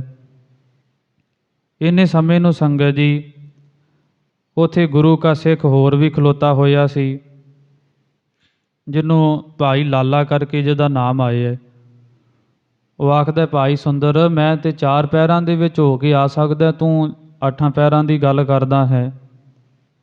ਇੰਨੇ ਸਮੇਂ ਨੂੰ ਸੰਗਤ ਜੀ ਹੋਰ ਭਾਈ ਮਈਆ ਜੀ ਜਿਹੜੇ ਸਨ ਉਹ ਬੋਲੇ, ਕਹਿੰਦੇ ਮੈਂ ਤੇ 1 ਪਹਿਰ ਦੇ ਵਿੱਚ ਹੋ ਕੇ ਆ ਸਕਦਾ। ਭਾਈ ਨਿਹਾਲਾ ਜੀ ਬੈਠੇ ਸਨ, ਉਹ ਕਹਿੰਦੇ ਤੁਸੀਂ ਕਿਹੜੀਆਂ ਗੱਲਾਂ ਕਰਦੇ, ਮੈਂ ਤੇ ਹੁਣੇ ਗਿਆ ਤੇ ਹੁਣੇ ਆਇਆ, ਮੈਂ ਤੇ ਇੰਨੇ ਕੁ ਸਮੇਂ ਵਿੱਚ ਪਰਲੋਕ ਦੇ ਵਿੱਚੋਂ ਹੋ ਕੇ ਆ ਸਕਦਾ ਹਾਂ। ਜੋ ਇਹ ਬ੍ਰਾਹਮਣ ਗੱਲਾਂ ਕਰਦਾ ਹੈ ਕਿ 1 ਸਾਲ ਲੱਗ ਜਾਂਦਾ ਹੈ, ਮੈਂ ਤੇ ਗਿਆ ਤੇ ਹੁਣੇ ਆਇਆ, ਇੰਨੇ ਸਮੇਂ ਵਿੱਚ ਹੀ ਮੈਂ ਤੇ ਹੋ ਕੇ ਆ ਸਕਦਾ। ਇਹ ਜਦੋਂ ਅਜੇ ਗੱਲਾਂ ਕਰਦੇ ਸੀ ਤੇ ਉਦੋਂ ਬ੍ਰਾਹਮਣ ਕਥਾ ਕਰਕੇ ਸੰਗਤ ਜੀ ਬਾਹਰ ਤੁਰਿਆ ਆਵੇ ਤੇ ਸਿੱਖਾਂ ਦੇ ਪਾਸੋਂ ਇਹ ਕੁਝ ਗੱਲਾਂ ਸੁਣੀਆਂ ਕਿ ਮੇਰੇ ਧਰਮ ਗ੍ਰੰਥ ਦੀ ਇਹਨਾਂ ਨੇ ਨਿਰਾਦਰੀ ਕੀਤੀ ਹੈ। ਗੁੱਸਾ ਆ ਗਿਆ, ਮਨ ਅੰਦਰ ਆ ਜਾਂਦੀਆਂ ਸੰਗਤ ਦੀ ਇਹ ਵਿਚਾਰਾਂ। ਜਦੋਂ ਕਿਸੇ ਦੇ ਵੀ ਧਾਰਮਿਕ ਗ੍ਰੰਥ ਦੇ ਬਾਰੇ ਇੱਦਾਂ ਬੋਲੀਏ ਤੇ ਮਨ ਅੰਦਰ ਖਿਆਲ ਆਉਂਦੇ, ਪਰ ਉੱਥੇ ਜਿਹੜੇ ਸਿੱਖ ਸਨ ਉਹ ਨਿੰਦ ਨਹੀਂ ਸੀ ਰਹੇ।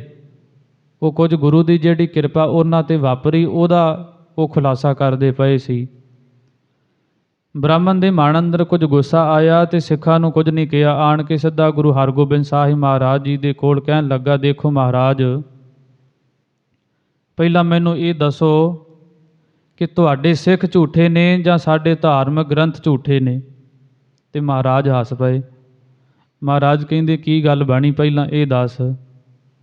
ਕਹਿੰਦਾ ਮਹਾਰਾਜ ਦੇਖੋ, ਮੈਂ ਕਥਾ ਕਰਦਾ ਪਿਆ ਸੀ ਜਿਹਦੇ ਅੰਦਰ ਗਰੁੜ ਪੁਰਾਣ ਅੰਦਰ ਇਹ ਗੱਲਾਂ ਆਉਂਦੀਆਂ ਨੇ ਕਿ ਪਰਲੋਕ ਦਾ ਰਸਤਾ 86,000 ਯੋਜਨ ਹੈ ਤੇ ਪੁੰਨੀ ਲੋਕ 1 ਸਾਲ ਤੱਕ ਸੁੱਖ ਪਾਲਕੀਆਂ ਦੇ ਵਿੱਚ ਬਹਿ ਕੇ ਉੱਥੇ ਪਹੁੰਚਦੇ ਨੇ। ਜਿਹੜੇ ਪਾਪੀ ਲੋਕ ਨੇ ਉਹ 1 ਸਾਲ ਤੱਕ ਦੁੱਖ ਭੋਗਦੇ ਆ ਉੱਥੇ ਪਹੁੰਚਦੇ। ਜਦੋਂ ਮੈਂ ਕਥਾ ਕਰਕੇ ਬਾਹਰ ਆਇਆ ਤੇ ਤੁਹਾਡੇ ਸਿੱਖ ਆਖਦੇ, ਇੱਕ ਕਹਿੰਦਾ 8 ਪੈਰਾਂ ਵਿੱਚ ਹੋ ਕੇ ਆ ਜਾਣਾ, ਇੱਕ 4 ਦੇ ਵਿੱਚ ਕਹਿੰਦਾ, ਇੱਕ ਦੇ ਵਿੱਚ ਕਹਿੰਦਾ ਹੈ, ਇੱਕ ਨੇ ਤੇ ਹੱਦ ਕਰ ਦਿੱਤੀ, ਭਾਈ ਨੇ ਹਾਲੇ ਨੇ, ਉਹ ਕਹਿੰਦਾ ਮੈਂ ਹੁਣੇ ਗਿਆ ਤੇ ਹੁਣੇ ਆਇਆ। ਤੇ ਮਹਾਰਾਜ ਕਹਿੰਦੇ ਨਿਤਾਨੰਦ, ਨਾ ਤੇ ਤੇਰੇ ਇਹ ਧਾਰਮਿਕ ਗ੍ਰੰਥ ਝੂਠੇ ਨੇ ਤੇ ਨਾ ਹੀ ਸਾਡੇ ਸਿੱਖ ਝੂਠੇ। ਆਖਣ ਲੱਗਾ ਮਹਾਰਾਜ ਇਹ ਦੋਵੇਂ ਗੱਲਾਂ ਕਿੱਦਾਂ ਸੱਚੀਆਂ ਹੋ ਗਈਆਂ? ਗੱਲ ਤੇ ਇੱਕ ਪਾਸੇ ਤੁਹਾਨੂੰ ਲਾਉਣੀ ਪੈਣੀ ਹੈ। ਉਸ ਸਮੇਂ ਭਾਈ ਗੁਰਦਾਸ ਜੀ ਸਾਹਿਬ ਜੀ ਲਾਗੇ ਬੈਠੇ ਹੋਏ ਸੀ। ਮਹਾਰਾਜ ਕਹਿੰਦੇ ਭਾਈ ਗੁਰਦਾਸ ਸਾਹਿਬ ਜੀ ਇਹਨਾਂ ਨੂੰ ਸਮਝਾਓ ਥੋੜ੍ਹਾ ਜਿਹਾ ਤਰੀਕੇ ਦੇ ਨਾਲ। ਭਾਈ ਗੁਰਦਾਸ ਸਾਹਿਬ ਜੀ ਨੇ ਫਿਰ ਉਹ ਨਿਤਾਨੰਦ ਬ੍ਰਾਹਮਣ ਨੂੰ ਸਮਝਾਇਆ ਕਿ ਇਹ ਤੇ ਗੁਰੂ ਦੀਆਂ ਬਖਸ਼ਿਸ਼ਾਂ ਜਿੰਨੀਆਂ ਜਿੰਨੀਆਂ ਇਹਨਾਂ ਨੇ ਲੈ ਲਈਆਂ ਨੇ ਉਹਨਾਂ ਇਹਨਾਂ ਦੇ ਕੋਲ ਖਜ਼ਾਨਾ ਹੈ। ਉਸੇ ਤਰੀਕੇ ਦੇ ਨਾਲ ਇਹਨਾਂ ਨੂੰ ਪਰਲੋਕ ਦਾ ਰਸਤਾ ਨੇੜੇ ਪਾਸ ਰਿਹਾ ਹੈ, ਆ ਲਾਗੇ ਲੱਗਦਾ ਹੈ, ਬਹੁਤਾ ਦੂਰ ਨਹੀਂ ਇਹਨਾਂ ਨੂੰ ਇਹ ਪ੍ਰਤੀਤ ਹੁੰਦਾ।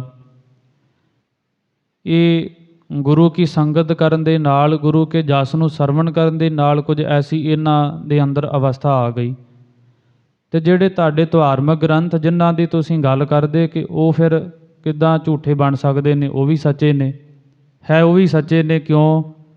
ਕਿਉਂਕਿ ਜਿੰਨੀ ਉਹਨਾਂ ਨੂੰ ਸੋਝੀ ਸੀ ਉਹਨਾਂ ਨੇ ਉਹਨਾਂ ਖਿਆਲ ਕਰਕੇ ਇਹਦੇ ਵਿੱਚ ਦਰਜ ਕਰ ਦਿੱਤਾ। ਉਹਨਾਂ ਨੂੰ ਉਨਾ ਕੁ ਗਿਆਨ ਸੀ ਕਿ 86,000 ਯੋਜਨ ਇਹਦਾ ਜੋ ਰਸਤਾ ਹੈ ਪਰਲੋਕ ਦਾ, ਤੇ ਇੰਨਾ ਸਮਾਂ ਲੱਗਦਾ। ਉਹਨਾਂ ਨੂੰ ਇੰਨਾ ਸਮਾਂ ਲੱਗਦਾ ਹੋਵੇਗਾ, ਉਹਨਾਂ ਨੇ ਆਪਣੀ ਗੱਲ ਨੂੰ ਬਿਆਨ ਕੀਤਾ। ਪਰ ਤੁਹਾਡੇ ਧਾਰਮਿਕ ਗ੍ਰੰਥਾਂ ਦੇ ਅੰਦਰ ਇੱਕ ਹੋਰ ਗੱਲ ਲਿਖੀ ਹੈ ਕਿ ਜਿਹੜੇ ਪਾਪ ਕਰਦੇ ਲੋਕ ਤੇ ਪੁੰਨ ਕਰਦੇ, ਇਹਨਾਂ ਦੋਨਾਂ ਦਾ ਗੱਲ ਕੀਤੀ, ਦੋਨਾਂ ਚੀਜ਼ਾਂ ਦੀ। ਸਿੱਖ ਜਿਹੜੇ ਨੇ ਪਾਪ ਕਰਦੇ ਨਹੀਂ ਤੇ ਪੁੰਨ ਕਰਕੇ ਇਹ ਉਹਦੀ ਇੱਛਾ ਨਹੀਂ ਰੱਖਦੇ, ਇਹ ਪਾਪਾਂ ਪੁੰਨਾਂ ਤੋਂ ਪਰੇ ਹੋ ਗਏ। ਤੇ ਤੁਹਾਡੇ ਧਾਰਮਿਕ ਗ੍ਰੰਥਾਂ ਨੇ ਪਾਪਾਂ ਪੁੰਨਾਂ ਦੀ ਗੱਲ ਕੀਤੀ। ਸਿੱਖ ਜਿਹੜੇ ਪਾਪਾਂ ਪੁੰਨਾਂ ਤੋਂ ਉੱਪਰ ਉੱਠ ਗਏ ਨੇ, ਇਹ ਆਪਣੀ ਮਰਜ਼ੀ ਦੇ ਨਾਲ ਸੁਤੰਤਰ ਜਿੱਥੇ ਮਰਜ਼ੀ ਵਿਚਰਦੇ, ਜਿੱਥੇ ਜਾਣਾ ਚਾਹੁੰਦੇ ਉੱਥੇ ਚਲੇ ਜਾਂਦੇ। ਨਿਤਾਨੰਦ ਕਹਿਣ ਲੱਗਾ ਕਿ ਮੈਨੂੰ ਕਿੱਦਾਂ ਇਹ ਗੱਲ ਦਾ ਭਰੋਸਾ ਹੋਵੇ, ਮੈਨੂੰ ਨਹੀਂ ਤੁਹਾਡੇ ਤੇ ਭਰੋਸਾ ਆ ਰਿਹਾ। ਭਾਈ ਗੁਰਦਾਸ ਸਾਹਿਬ ਜੀ ਕਹਿੰਦੇ ਫਿਰ ਗੁਰੂ ਦੇ ਸ਼ਬਦ ਦਾ ਕੁਝ ਸਮਾਂ ਅਭਿਆਸ ਕਰ, ਗੁਰੂ ਕੀ ਸੇਵਾ ਕਰ, ਫਿਰ ਤੈਨੂੰ ਪਤਾ ਚੱਲੇਗਾ।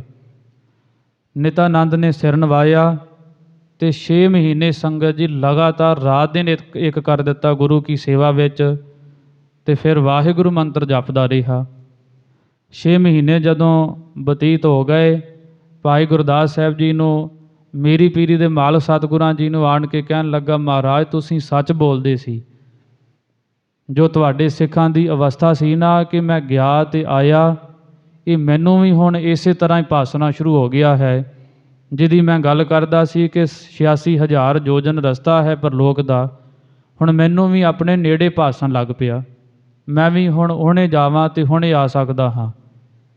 ਇਹ ਗੁਰਬਾਣੀ ਨੂੰ ਸੰਗਤ ਜੀ, ਇਹ ਜਦੋਂ ਭਾਈ ਗੁਰਦਾਸ ਸਾਹਿਬ ਜੀ ਨੇ ਕੁਝ ਇਹ ਗੁਰਬਾਣੀ ਦੀ ਮਹਿਮਾ ਸੁਣਾਈ, ਪਰਮੇਸ਼ਰ ਦੀ ਵਡਿਆਈ ਸਰਵਣ ਕਰਵਾਈ, ਤੇ ਉਹ ਸਰਵਣ ਕਰਨ ਦੇ ਨਾਲ ਉਹ ਨਿਤਾਨੰਦ ਬ੍ਰਾਹਮਣ ਦੀ ਸੰਗਤ ਜੀ ਐਸੀ ਅਵਸਥਾ ਬਣ ਗਈ, ਐਸਾ ਉੱਚਾ ਸੁੱਚਾ ਉਹਦਾ ਜੀਵਨ ਬਣਿਆ। ਕਿਉਂ ਬਣ ਗਿਆ? ਗੁਰਬਾਣੀ ਨੂੰ ਉਹਨੇ ਸੰਗਤ ਜੀ ਫਿਰ ਹਿਰਦੇ ਅੰਦਰ ਵਸਾ ਲਿਆ, ਵਾਹਿਗੁਰੂ ਮੰਤਰ ਨੂੰ ਹਿਰਦੇ ਅੰਦਰ ਵਸਾਇਆ, ਪਾਪਾਂ ਪੁੰਨਾਂ ਤੋਂ ਪਰੇ ਹੋ ਗਿਆ, ਗੁਰਬਾਣੀ ਦੀ ਸੋਝੀ ਆ ਗਈ ਤੇ ਕੁਝ ਅਵਸਥਾ ਸੰਗਤ ਜੀ ਉੱਚੀ ਬਣੀ। ਇਹ ਗੁਰਬਾਣੀ ਵਾਰ-ਵਾਰ ਸਾਨੂੰ ਆਖਦੀ ਹੈ ਕਿ ਪਰਮੇਸ਼ਰ ਦੀ ਵਡਿਆਈ ਦਾ ਐਸਾ ਸੰਗਤ ਜੀ ਲਾਭ ਹੈ ਸਰਵਣ ਕਰਨ ਦਾ। ਅੱਗੇ ਮਹਾਰਾਜ ਆਖਦੇ ਸੁਣਿਐ ਦੀਪ ਲੋ ਪਾਤਾਲ। ਪਰਮੇਸ਼ਰ ਦੀ ਵਡਿਆਈ ਨੂੰ ਜਿਹੜੇ 7 ਦੀਪ ਮੰਨੇ ਨੇ, 14 ਲੋਕ ਮੰਨੇ ਤੇ ਪਾਤਾਲ, 7 ਪਾਤਾਲ ਤੇ 7 ਆਕਾਸ਼ ਮੰਨੇ ਹੋਏ। ਮਹਾਰਾਜ ਗੁਰੂ ਨਾਨਕ ਦੇਵ ਮਹਾਰਾਜ ਜੀ ਨੇ ਤੇ ਇਹ ਸ਼ਬਦ ਉਚਾਰਿਆ, ਪਾਤਾਲਾ ਪਾਤਾਲ ਲਖ, ਆਗਾਸਾ ਆਗਾਸ। ਪਰ ਹੋਰ ਕੁਝ ਮਤਾਂ ਮਤਾਂਤਾਂ ਦੇ ਅੰਦਰ ਸੰਗਤ ਜੀ ਇਹਨੂੰ ਫਿਰ 7 ਇਹਨਾਂ ਦੀ ਗਿਣਤੀ ਮੰਨੀ। ਤੇ ਮਹਾਰਾਜ ਕਹਿੰਦੇ ਉਹ ਪਰਮੇਸ਼ਰ ਦੀ ਵਡਿਆਈ ਨੂੰ ਇਹ ਵੀ ਸਰਵਣ ਕਰਦੇ ਨੇ। ਜਾਂ ਫਿਰ ਕਹਿ ਲਓ, ਜੇ ਕੋਈ ਚਾਹੁੰਦਾ ਹੋਵੇ ਕਿ ਇਹਨਾਂ 7 ਆਕਾਸ਼ 7 ਪਕਾਪ, ਇਹ ਆਕਾਸ਼ ਤੇ 7 ਸੰਗਤ ਜੀ ਪਤਾਲਾਂ ਦਾ ਮੈਨੂੰ ਗਿਆਨ ਹੋ ਜਾਵੇ, ਜਿਹੜੇ ਇਹ 7 ਦੀਪ ਨੇ, ਫਿਰ 14 ਲੋਕ ਮੰਨੇ, ਇਹਨਾਂ ਦਾ ਗਿਆਨ ਹਾਸਲ ਹੋਵੇ ਤੇ ਪਰਮੇਸ਼ਰ ਦੀ ਵਡਿਆਈ ਨੂੰ ਸਰਵਣ ਕਰੇ। ਇਹ ਸਾਰਾ ਕੁਝ ਨਿਤਾਨੰਦ ਬ੍ਰਾਹਮਣ ਨੂੰ ਵੀ ਸੰਗਤ ਜੀ ਹੋ ਗਿਆ ਸੀ ਨਾ ਗਿਆਨ, ਫਿਰ ਇਹਨਾਂ ਦੀਪਾਂ ਦਾ, ਇਹਨਾਂ ਲੋਹਾਂ ਦਾ, ਇਹਨਾਂ ਪਤਾਲਾਂ ਦਾ। ਜਦੋਂ ਗੁਰੂ ਕੇ ਜਸ ਨੂੰ ਭਾਈ ਗੁਰਦਾਸ ਸਾਹਿਬ ਜੀ ਦੇ ਪਾਸੋਂ ਸਰਵਣ ਕੀਤਾ ਤੇ ਉਹਦਾ ਨਿਧਿਆਸਨ ਕੀਤਾ, ਵਿਚਾਰਿਆ ਮਨ ਅੰਦਰ, ਤੇ ਐਸੀ ਅਵਸਥਾ ਦੇ ਮਾਲਕ ਫਿਰ ਉਹ ਨਿਤਾਨੰਦ ਬ੍ਰਾਹਮਣ ਜੀ ਬਣ ਗਏ। ਇਹ ਗੁਰਬਾਣੀ ਨੂੰ ਸਰਵਣ ਕਰਨ ਦੇ ਨਾਲ, ਵਡਿਆਈ ਸਰਵਣ ਕਰਨ ਦੇ ਨਾਲ ਪਰਮੇਸ਼ਰ ਦੀ, ਤੇ ਮਹਾਰਾਜ ਆਖਦੇ ਨੇ ਇਹ ਦੀਪਾਂ ਲੋਹਾਂ ਪਾਤਾਲਾਂ ਦਾ ਗਿਆਨ ਹੋ ਜਾਂਦਾ ਹੈ। ਅੱਗੇ ਸ਼ਬਦ ਆਉਂਦਾ ਹੈ, ਸੁਣਿਐ ਪੋਹਿ ਨ ਸਕੈ ਕਾਲ। ਗੁਰਬਾਣੀ ਨੂੰ, ਪਰਮੇਸ਼ਰ ਦੀ ਵਡਿਆਈ ਨੂੰ ਸਰਵਣ ਕਰਨ ਦੇ ਨਾਲ ਕੀ ਹੋਰ ਲਾਹਾ ਹੈ? ਪੋਹਿ ਨ ਸਕੈ ਕਾਲ। ਜਿਹੜੇ ਕੁਝ ਇਹ ਜਮਦੂਤ ਕਹਿ ਲਓ, ਇਹ ਸੰਗਤ ਜੀ ਉਹ ਸਿੱਖਾਂ ਦੇ ਨੇੜੇ ਨਹੀਂ ਆਉਂਦੇ ਜਿਹੜੇ ਪਰਮੇਸ਼ਰ ਦੀ ਵਡਿਆਈ ਨੂੰ ਸਰਵਣ ਕਰਦੇ ਨੇ। ਜਾਂ ਪੋਹਿ ਨ ਸਕੈ ਕਾਲ। ਕਾਲ ਪੈ ਕਹਿੰਦੇ ਸੰਗਤ ਜੀ, ਜਦੋਂ ਕਾਲ ਪੈ ਜਾਵੇ, ਕਿਸੇ ਤਰ੍ਹਾਂ ਉਪਜੀਵਕਾ ਨਾ ਕੋਈ ਹੋਵੇ, ਰੋਜੀ ਰੋਟੀ ਜਿਹੜੀ ਖਤਮ ਹੋ ਜਾਵੇ, ਸਾਰੇ ਪਾਸੇ ਅਨਾਜ ਖਤਮ ਹੋਵੇ, ਖਾਣ ਪੀਣ ਵਾਸਤੇ ਕੁਝ ਬਚੇ ਨਾ, ਉਹਨੂੰ ਆਖ ਦਿੰਦੇ ਨੇ ਕਾਲ ਪੈ ਗਿਆ ਹੈ। ਗੁਰੂ ਨਾਨਕ ਦੇਵ ਮਹਾਰਾਜ ਆਖਦੇ, ਜਿੱਥੇ ਫਿਰ ਪਰਮੇਸ਼ਰ ਦੀ ਵਡਿਆਈ ਨੂੰ ਸਰਵਣ ਕੀਤਾ ਜਾਂਦਾ ਹੈ, ਉੱਥੇ ਕਾਲ ਨਹੀਂ ਪੈਂਦਾ, ਉੱਥੇ ਸਦਾ ਬਰਕਤਾਂ ਬਣੀਆਂ ਰਹਿੰਦੀਆਂ ਨੇ। ਹੁਣ ਇਹਦੇ ਤੋਂ ਮਹਾਰਾਜ ਇਹ ਵੀ ਸਾਨੂੰ ਸਮਝਾ ਰਹੇ। ਸਾਡੇ ਵੀ ਮਨ ਅੰਦਰ ਕਿਸੇ ਵੇਲੇ ਸਵਾਲ ਆਉਂਦੇ ਨੇ ਕਿ ਸਾਡੇ ਘਰ ਅੰਦਰ ਬਰਕਤ ਨਹੀਂ ਪੈ ਰਹੀ, ਬੜਾ ਧਨ ਕਮਾਉਂਦੇ ਆ, ਬਰਕਤ ਨਹੀਂ ਪੈਂਦੀ। ਹਰੇਕ ਦਾ ਸੰਗਤ ਜੀ ਇਹ ਸਵਾਲ ਹੈ। ਪਤਾ ਨਹੀਂ ਬਰਕਤਾਂ ਕਿੱਥੇ ਚਲੀਆਂ ਗਈਆਂ ਨੇ। ਕਮਾਈ ਬਹੁਤੀ ਕਰਦੇ ਸਾਰੇ ਜੀ ਕਮਾਉਣ ਵਾਲੇ, ਪਰ ਜੁੜ ਨਹੀਂ ਰਿਹਾ ਕੁਝ ਅੱਗੇ ਅਸੀਂ ਆਪਣੇ ਵਾਸਤੇ ਕੁਝ ਕਰ ਨਹੀਂ ਸਕ ਰਹੇ। ਕੁਝ ਖੱਟੀ ਕਮਾਈ ਜਿਹੜੀ ਇਕੱਤਰ ਨਹੀਂ ਹੋ ਰਹੀ। ਇਹ ਸਾਰਿਆਂ ਦੇ ਮਨ ਅੰਦਰ ਖਿਆਲ ਆਉਂਦਾ, ਸਵਾਲ ਬਣਦੇ ਨੇ। ਇੱਥੇ ਗੁਰੂ ਨਾਨਕ ਦੇਵ ਮਹਾਰਾਜ ਫਿਰ ਇਹ ਸਾਡੇ ਸਵਾਲ ਦਾ ਉੱਤਰ ਦੇ ਰਹੇ। ਮਹਾਰਾਜ ਕਹਿੰਦੇ ਪਰਮੇਸ਼ਰ ਦੀ ਵਡਿਆਈ ਨੂੰ ਸਰਵਣ ਕਰਨਾ ਸ਼ੁਰੂ ਕਰ ਦਿਓ। ਕੀ ਹੋਵੇਗਾ? ਪੋਹਿ ਨ ਸਕੈ ਕਾਲ। ਇਹ ਜਿਹੜਾ ਤੁਹਾਡੇ ਘਰ ਦੇ ਵਿੱਚ ਕਾਲ ਪਿਆ ਹੋਇਆ ਹੈ, ਬਰਕਤਾਂ ਘਟ ਗਈਆਂ ਨੇ, ਚੀਜ਼ਾਂ ਖਤਮ ਹੁੰਦੀਆਂ ਜਾ ਰਹੀਆਂ ਨੇ, ਇਹ ਫਿਰ ਦੂਰ ਹੋ ਜਾਣਗੀਆਂ। ਇਹ ਬਰਕਤ ਜਿਹੜੀ ਖਤਮ ਹੋ ਗਈ, ਪਰਮੇਸ਼ਰ ਦੀ ਵਡਿਆਈ ਸਰਵਣ ਕਰੋਗੇ ਤੇ ਫਿਰ ਬਰਕਤਾਂ ਬਣਨਗੀਆਂ। ਇਹ ਕਾਲ ਨਹੀਂ ਤੁਹਾਡੇ ਘਰ ਅੰਦਰ ਕਿਸੇ ਤਰ੍ਹਾਂ ਵੀ ਤੁਹਾਨੂੰ ਪੋਹ ਨਹੀਂ ਸਕੇਗਾ, ਤੁਹਾਨੂੰ ਸਪਰਸ਼ੇਗਾ ਨਹੀਂ, ਜਦੋਂ ਪਰਮੇਸ਼ਰ ਦੀ ਵਡਿਆਈ ਆਪਾਂ ਸਰਵਣ ਕਰਦੇ ਹਾਂ। ਤਾਂ ਹੀ ਸੰਗਤ ਜੀ ਕਿਸੇ ਵੇਲੇ ਕਈਆਂ ਘਰਾਂ ਦੇ ਅੰਦਰ ਗੁਰਬਾਣੀ ਜਿਹੜੀ ਹੈ ਉਹ ਛੋਟੇ ਛੋਟੇ ਸਪੀਕਰਾਂ ਦੇ ਵਿੱਚ ਚੱਲਦੀ ਰਹਿੰਦੀ, ਚਲਾਉਣੀ ਵੀ ਚਾਹੀਦੀ ਹੈ। ਆ ਜਿਹੜੇ ਗੰਦੇ ਮੰਦੇ ਗੀਤ ਆਪਾਂ ਸਰਵਣ ਕਰਦੇ, ਇਹਨਾਂ ਨੂੰ ਤਿਆਗ ਕੇ ਤੇ ਇਹ ਗੁਰਬਾਣੀ ਨੂੰ ਸਗੋਂ ਸਰਵਣ ਕਰਨਾ ਚਾਹੀਦਾ। ਘਰ ਦੇ ਅੰਦਰ ਛੋਟਾ ਜਿਹਾ ਸਪੀਕਰ ਲਾ ਛੱਡੋ, ਸੁਖਮਨੀ ਸਾਹਿਬ ਜੀ ਦਾ ਪਾਠ ਚੱਲੇ, ਚਲੋ ਕਿਤੇ ਨਾ ਕਿਤੇ ਤੇ ਸਾਡੇ ਕੰਨੀ ਆਵਾਜ਼ ਪਵੇਗੀ ਨਾ, ਸੋਝੀ ਆਵੇਗੀ, ਕਿਤੇ ਨਾ ਕਿਤੇ ਕੁਝ ਗੁਰਬਾਣੀ ਦਾ ਅੱਖਰ ਸਾਡੇ ਕੰਨਾਂ ਨੂੰ ਕੰਨ ਸਾਡੇ ਸਰਵਣ ਕਰਨਗੇ ਤੇ ਕੁਝ ਸਾਨੂੰ ਪਤਾ ਚੱਲੇਗਾ, ਕਿਤੇ ਨਾ ਕਿਤੇ ਤੇ ਭਲਾ ਹੋਣਾ ਹੀ ਹੈ ਨਾ। ਤੇ ਜਿੱਥੇ ਫਿਰ ਪਰਮੇਸ਼ਰ ਦੀ ਕੀਰਤੀ ਸਰਵਣ ਕੀਤੀ ਜਾਂਦੀ ਹੈ, ਇਹ ਸਰਵਣ ਕਰਨ ਦਾ ਮਹੱਤਵ ਹੈ। ਪਹਿਲਾਂ ਵੀ ਦੱਸਿਆ ਕਿ ਕਿਸੇ ਵੇਲੇ ਸਾਡੇ ਮਨ ਅੰਦਰ ਖਿਆਲ ਆਉਂਦਾ, ਅਸੀਂ ਤੇ ਪੜ੍ਹੇ ਨਹੀਂ, ਸਾਡੀ ਕਿੱਦਾਂ ਮੁਕਤੀ ਹੋਵੇਗੀ। ਇੱਥੇ ਮਹਾਰਾਜ ਕਹਿੰਦੇ ਜੇ ਸਰਵਣ ਕਰਦੇ ਤੇ ਇਹ ਕੁਝ ਪ੍ਰਾਪਤ ਹੋ ਜਾਂਦਾ। ਫਿਰ ਜਿਹੜੇ ਇਹ ਪਤਾਲ ਨੇ, ਆਗਾਸ ਨੇ, ਇਹਨਾਂ ਦੀ ਸੋਝੀ ਹੋ ਜਾਂਦੀ। 7 ਦੀਪਾਂ ਦੀ, 14 ਲੋਕਾਂ ਦੀ ਜੋ ਪ੍ਰਾਪਤੀ ਕਹਿ ਲਓ, ਜਾਂ ਉਹਦੇ ਗਿਆਨ, ਉਹਦੇ ਬਾਰੇ ਪਤਾ ਚੱਲ ਜਾਂਦਾ, ਗਿਆਨ ਹਾਸਲ ਹੋ ਜਾਂਦਾ ਹੈ। ਉੱਥੇ ਕਿੱਦਾਂ ਦਾ ਵਰਤਾਰਾ ਵਾਪਰਦਾ, ਇਹਦੇ ਬਾਰੇ ਪਤਾ ਚੱਲਦਾ। ਤੇ ਮਹਾਰਾਜ ਆਖਦੇ ਨੇ ਜੇ ਤੁਹਾਡੇ ਘਰਾਂ ਦੇ ਅੰਦਰ ਕਿਤੇ ਕਾਲ ਪਿਆ ਹੋਇਆ, ਬਰਕਤਾਂ ਖਤਮ ਹੋਈਆਂ ਨੇ, ਤੇ ਪਰਮੇਸ਼ਰ ਦੇ ਨਾਮ ਨੂੰ ਸਰਵਣ ਕਰੋ। ਪੋਹਿ ਨ ਸਕੈ ਕਾਲ। ਫਿਰ ਤੁਹਾਡੇ ਘਰਾਂ ਦੇ ਅੰਦਰ ਉਹ ਕਾਲ, ਦੁਕਾਲ ਕਹਿ ਲਓ, ਜਾਂ ਸੰਗਤ ਜੀ ਇਹ ਜਦੋਂ ਉਪਜੀਵਕਾ ਖੰਭ ਲਾ ਕੇ ਉੱਡ ਜਾਂਦੀ। ਇਹ ਬਰਕਤਾਂ ਖੰਭ ਲਾ ਕੇ ਉੱਡ ਜਾਂਦੀਆਂ ਜੇ ਕਿਤੇ ਉਦੋਂ ਪਰਮੇਸ਼ਰ ਦੇ ਜਸ ਨੂੰ ਸਰਵਣ ਕੀਤਾ ਜਾਵੇ ਤੇ ਮਹਾਰਾਜ ਕਹਿੰਦੇ ਫਿਰ ਬਰਕਤਾਂ ਬਣ ਜਾਂਦੀਆਂ ਨੇ। ਸੁਣਿਆ ਪੋਹਿ ਨਾ ਸਕੈ ਕਾਲ, ਤੇ ਜਾਂ ਕਹਿ ਲਓ ਜੋ ਕਾਲ ਸੰਗਤ ਜੀ ਮੌਤ ਹੈ ਉਹ ਆਪਣਾ ਪ੍ਰਭਾਵ ਨਹੀਂ ਦਿਖਾਉਂਦੀ ਉਹਨਾਂ ਸਿੱਖਾਂ ਤੇ ਜਿਨ੍ਹਾਂ ਨੇ ਪਰਮੇਸ਼ਰ ਦੀ ਕੀਰਤੀ ਨੂੰ ਸਰਵਣ ਕੀਤਾ ਹੈ। ਸੰਤ ਗਿਆਨੀ ਗੁਰਬਚਨ ਸਿੰਘ ਜੀ ਖਾਲਸਾ ਪਿੰਡਰਾਂ ਵਾਲੇ ਮਹਾਂਪੁਰਖ ਥਾਵਾਂ ਤੇ ਸੰਗਤ ਜੀ ਉਹਨਾਂ ਨੇ ਪ੍ਰਚਾਰ ਪ੍ਰਸਾਰ ਕੀਤਾ, ਬੇਅੰਤ ਲੋਕਾਂ ਨੂੰ ਗੁਰੂ ਦੇ ਨਾਲ ਜੋੜਿਆ, ਗੁਰਬਾਣੀ ਦੇ ਨਾਲ ਜੋੜਿਆ, ਗੁਰਬਾਣੀ ਦੀ ਸੰਥਿਆ ਕਰਵਾਈ। 150 ਸਿੰਘ ਉਹਨਾਂ ਦੇ ਨਾਲ ਰਿਹਾ ਕਰਦਾ ਸੀ। ਤੇ ਬਾਬਾ ਠਾਕੁਰ ਸਿੰਘ ਜੀ ਮਹਾਂਪੁਰਖਾਂ ਦੇ ਗੜਵਈ ਸਨ, ਸਾਰੀ ਸੇਵਾ ਮਹਾਂਪੁਰਖਾਂ ਦੀ ਕਰਵਾਇਆ ਕਰਦੇ। ਇੱਕ ਦਿਨ ਸੰਤ ਗਿਆਨੀ ਗੁਰਬਚਨ ਸਿੰਘ ਜੀ ਪਿੰਡਰਾਂ ਵਾਲੇ ਮਹਾਂਪੁਰਖ ਇਸ਼ਨਾਨ ਆਦਿ ਕਰਦੇ ਪਏ ਸੀ ਤੇ ਗੁਰਸਿੱਖਾਂ ਦੇ ਪਾਸੋਂ ਸੰਗਤ ਜੀ ਇਹ ਸੁਣਿਆ ਹੈ ਕਿ ਬਾਬਾ ਠਾਕੁਰ ਸਿੰਘ ਜੀ ਇਸ਼ਨਾਨ ਕਰਵਾਉਂਦੇ, ਕੋਈ ਜਲ ਮਹਾਂਪੁਰਖਾਂ ਦੇ ਉੱਪਰ ਪਾਇਆ ਕਰਦੇ। ਤੇ ਉਸ ਸਮੇਂ ਸੰਤ ਗਿਆਨੀ ਗੁਰਬਚਨ ਸਿੰਘ ਜੀ ਕਹਿੰਦੇ ਕਿ ਠਾਕੁਰ ਸਿਆਂ, ਸਾਡਾ ਸਮਾਂ ਆ ਗਿਆ ਹੈ ਹੁਣ ਇੱਥੋਂ ਸੰਸਾਰ ਤੋਂ ਜਾਣ ਦਾ, ਤੇ ਤੂੰ ਸਾਡੀ ਲੰਮੇ ਸਮੇਂ ਤੋਂ ਸੇਵਾ ਨਿਭਾਈ ਹੈ, ਚੱਲ ਤੈਨੂੰ ਵੀ ਨਾਲ ਹੀ ਸੱਚਖੰਡ ਲੈ ਚੱਲੀਏ। ਤੇ ਬਾਬਾ ਠਾਕੁਰ ਸਿੰਘ ਜੀ ਨੇ ਉਸ ਸਮੇਂ ਕੁਝ ਬਚਨ ਕਹੇ ਨਾ। ਕੁਝ ਸੰਗਤ ਜੀ ਚੁੱਪ ਜੇ ਕਰ ਗਏ ਤੇ ਮਨ ਅੰਦਰ ਇਹਨਾਂ ਦੇ ਖਿਆਲ ਆਇਆ, ਮਨੋ ਮਣੀ ਸੋਚਦੇ ਕਿ ਮਹਾਂਪੁਰਖੋ ਤੁਹਾਡੀ ਤੇ ਮੈਂ ਸੇਵਾ ਕਰ ਲਈ, ਪਰ ਜਿਹੜੇ ਸਿੰਘ ਨੇ ਇਹਨਾਂ ਦੀ ਸੇਵਾ ਨਹੀਂ ਕੀਤੀ। ਤੇ ਹੁਣ ਆਤਮ ਗਿਆਨੀ ਮਹਾਂਪੁਰਖ ਸੀ ਸੰਤ ਗਿਆਨੀ ਗੁਰਬਚਨ ਸਿੰਘ ਜੀ, ਉਹ ਕਹਿੰਦੇ ਠਾਕੁਰ ਸਿਆਂ ਚੱਲ ਫਿਰ, ਜਦੋਂ ਤੇਰੀ ਮਰਜ਼ੀ ਹੋਵੇਗੀ ਤੂੰ ਉਦੋਂ ਹੀ ਆ ਜਾਵੀਂ, ਤੈਨੂੰ ਖੁੱਲ੍ਹਾ ਸਮਾਂ ਹੈ, ਜਦੋਂ ਤੇਰਾ ਚਿੱਤ ਕਰੇਗਾ ਸੰਸਾਰ ਤੋਂ ਜਾਣ ਲਈ ਉਦੋਂ ਹੀ ਤੂੰ ਜਾਵੇਂਗਾ। ਭਾਵ ਕਿ ਐਸੀਆਂ ਬਰਕਤਾਂ ਮਿਲ ਜਾਂਦੀਆਂ ਨੇ ਪਰਮੇਸ਼ਰ ਦੇ ਪਿਆਰਿਆਂ ਦੇ ਪਾਸੋਂ ਤੇ ਪਰਮੇਸ਼ਰ ਪਾਸੋਂ, ਜਿਹੜੇ ਪੂਰਨ ਭਗਤ ਨੇ ਇਹਨਾਂ ਦੇ ਪਾਸੋਂ ਐਸੀਆਂ ਬਰਕਤਾਂ ਮਿਲ ਜਾਂਦੀਆਂ, ਕਾਲ ਨਹੀਂ ਨੇੜੇ ਆਉਂਦਾ, ਆਪਣੀ ਮਰਜ਼ੀ ਦੇ ਨਾਲ ਹੀ ਫਿਰ ਸੰਸਾਰ ਤੋਂ ਜੀਵ ਜਾਂਦੇ। ਇੱਥੇ ਮਹਾਰਾਜ ਆਖਦੇ ਨੇ ਪੋਹਿ ਨਾ ਸਕੈ ਕਾਲ, ਜਿਹੜੀਆਂ ਬਰਕਤਾਂ ਤੁਹਾਡੇ ਘਰ ਅੰਦਰ ਨਹੀਂ ਰਹੀਆਂ, ਜੇ ਪਰਮੇਸ਼ਰ ਦੀ ਵਡਿਆਈ ਸਰਵਣ ਕਰੋਗੇ ਤੇ ਬਰਕਤਾਂ ਵਾਪਸ ਆ ਜਾਣਗੀਆਂ। ਜਿਹੜੀਆਂ ਬਰਕਤਾਂ ਤੁਹਾਡੇ ਹਿਰਦੇ ਅੰਦਰ ਨਹੀਂ ਰਹੀਆਂ, ਚੰਗੇ ਸ਼ੁਭ ਗੁਣ ਨਹੀਂ ਰਹੇ, ਪਰਮੇਸ਼ਰ ਦੀ ਵਡਿਆਈ ਨੂੰ ਸਰਵਣ ਕਰੋਗੇ ਤੇ ਉਹਦੀ ਵੀ ਪ੍ਰਾਪਤੀ ਹੋਵੇਗੀ। ਇਹ ਸੁਣਿਆ ਵਾਲੀ ਸੰਗਤ ਜੀ ਪਹਿਲੀ ਜਿਹੜੀ ਪੌੜੀ ਹੈ ਉਹਦੀ ਆਪਾਂ ਵਿਚਾਰ ਕਰ ਰਹੇ।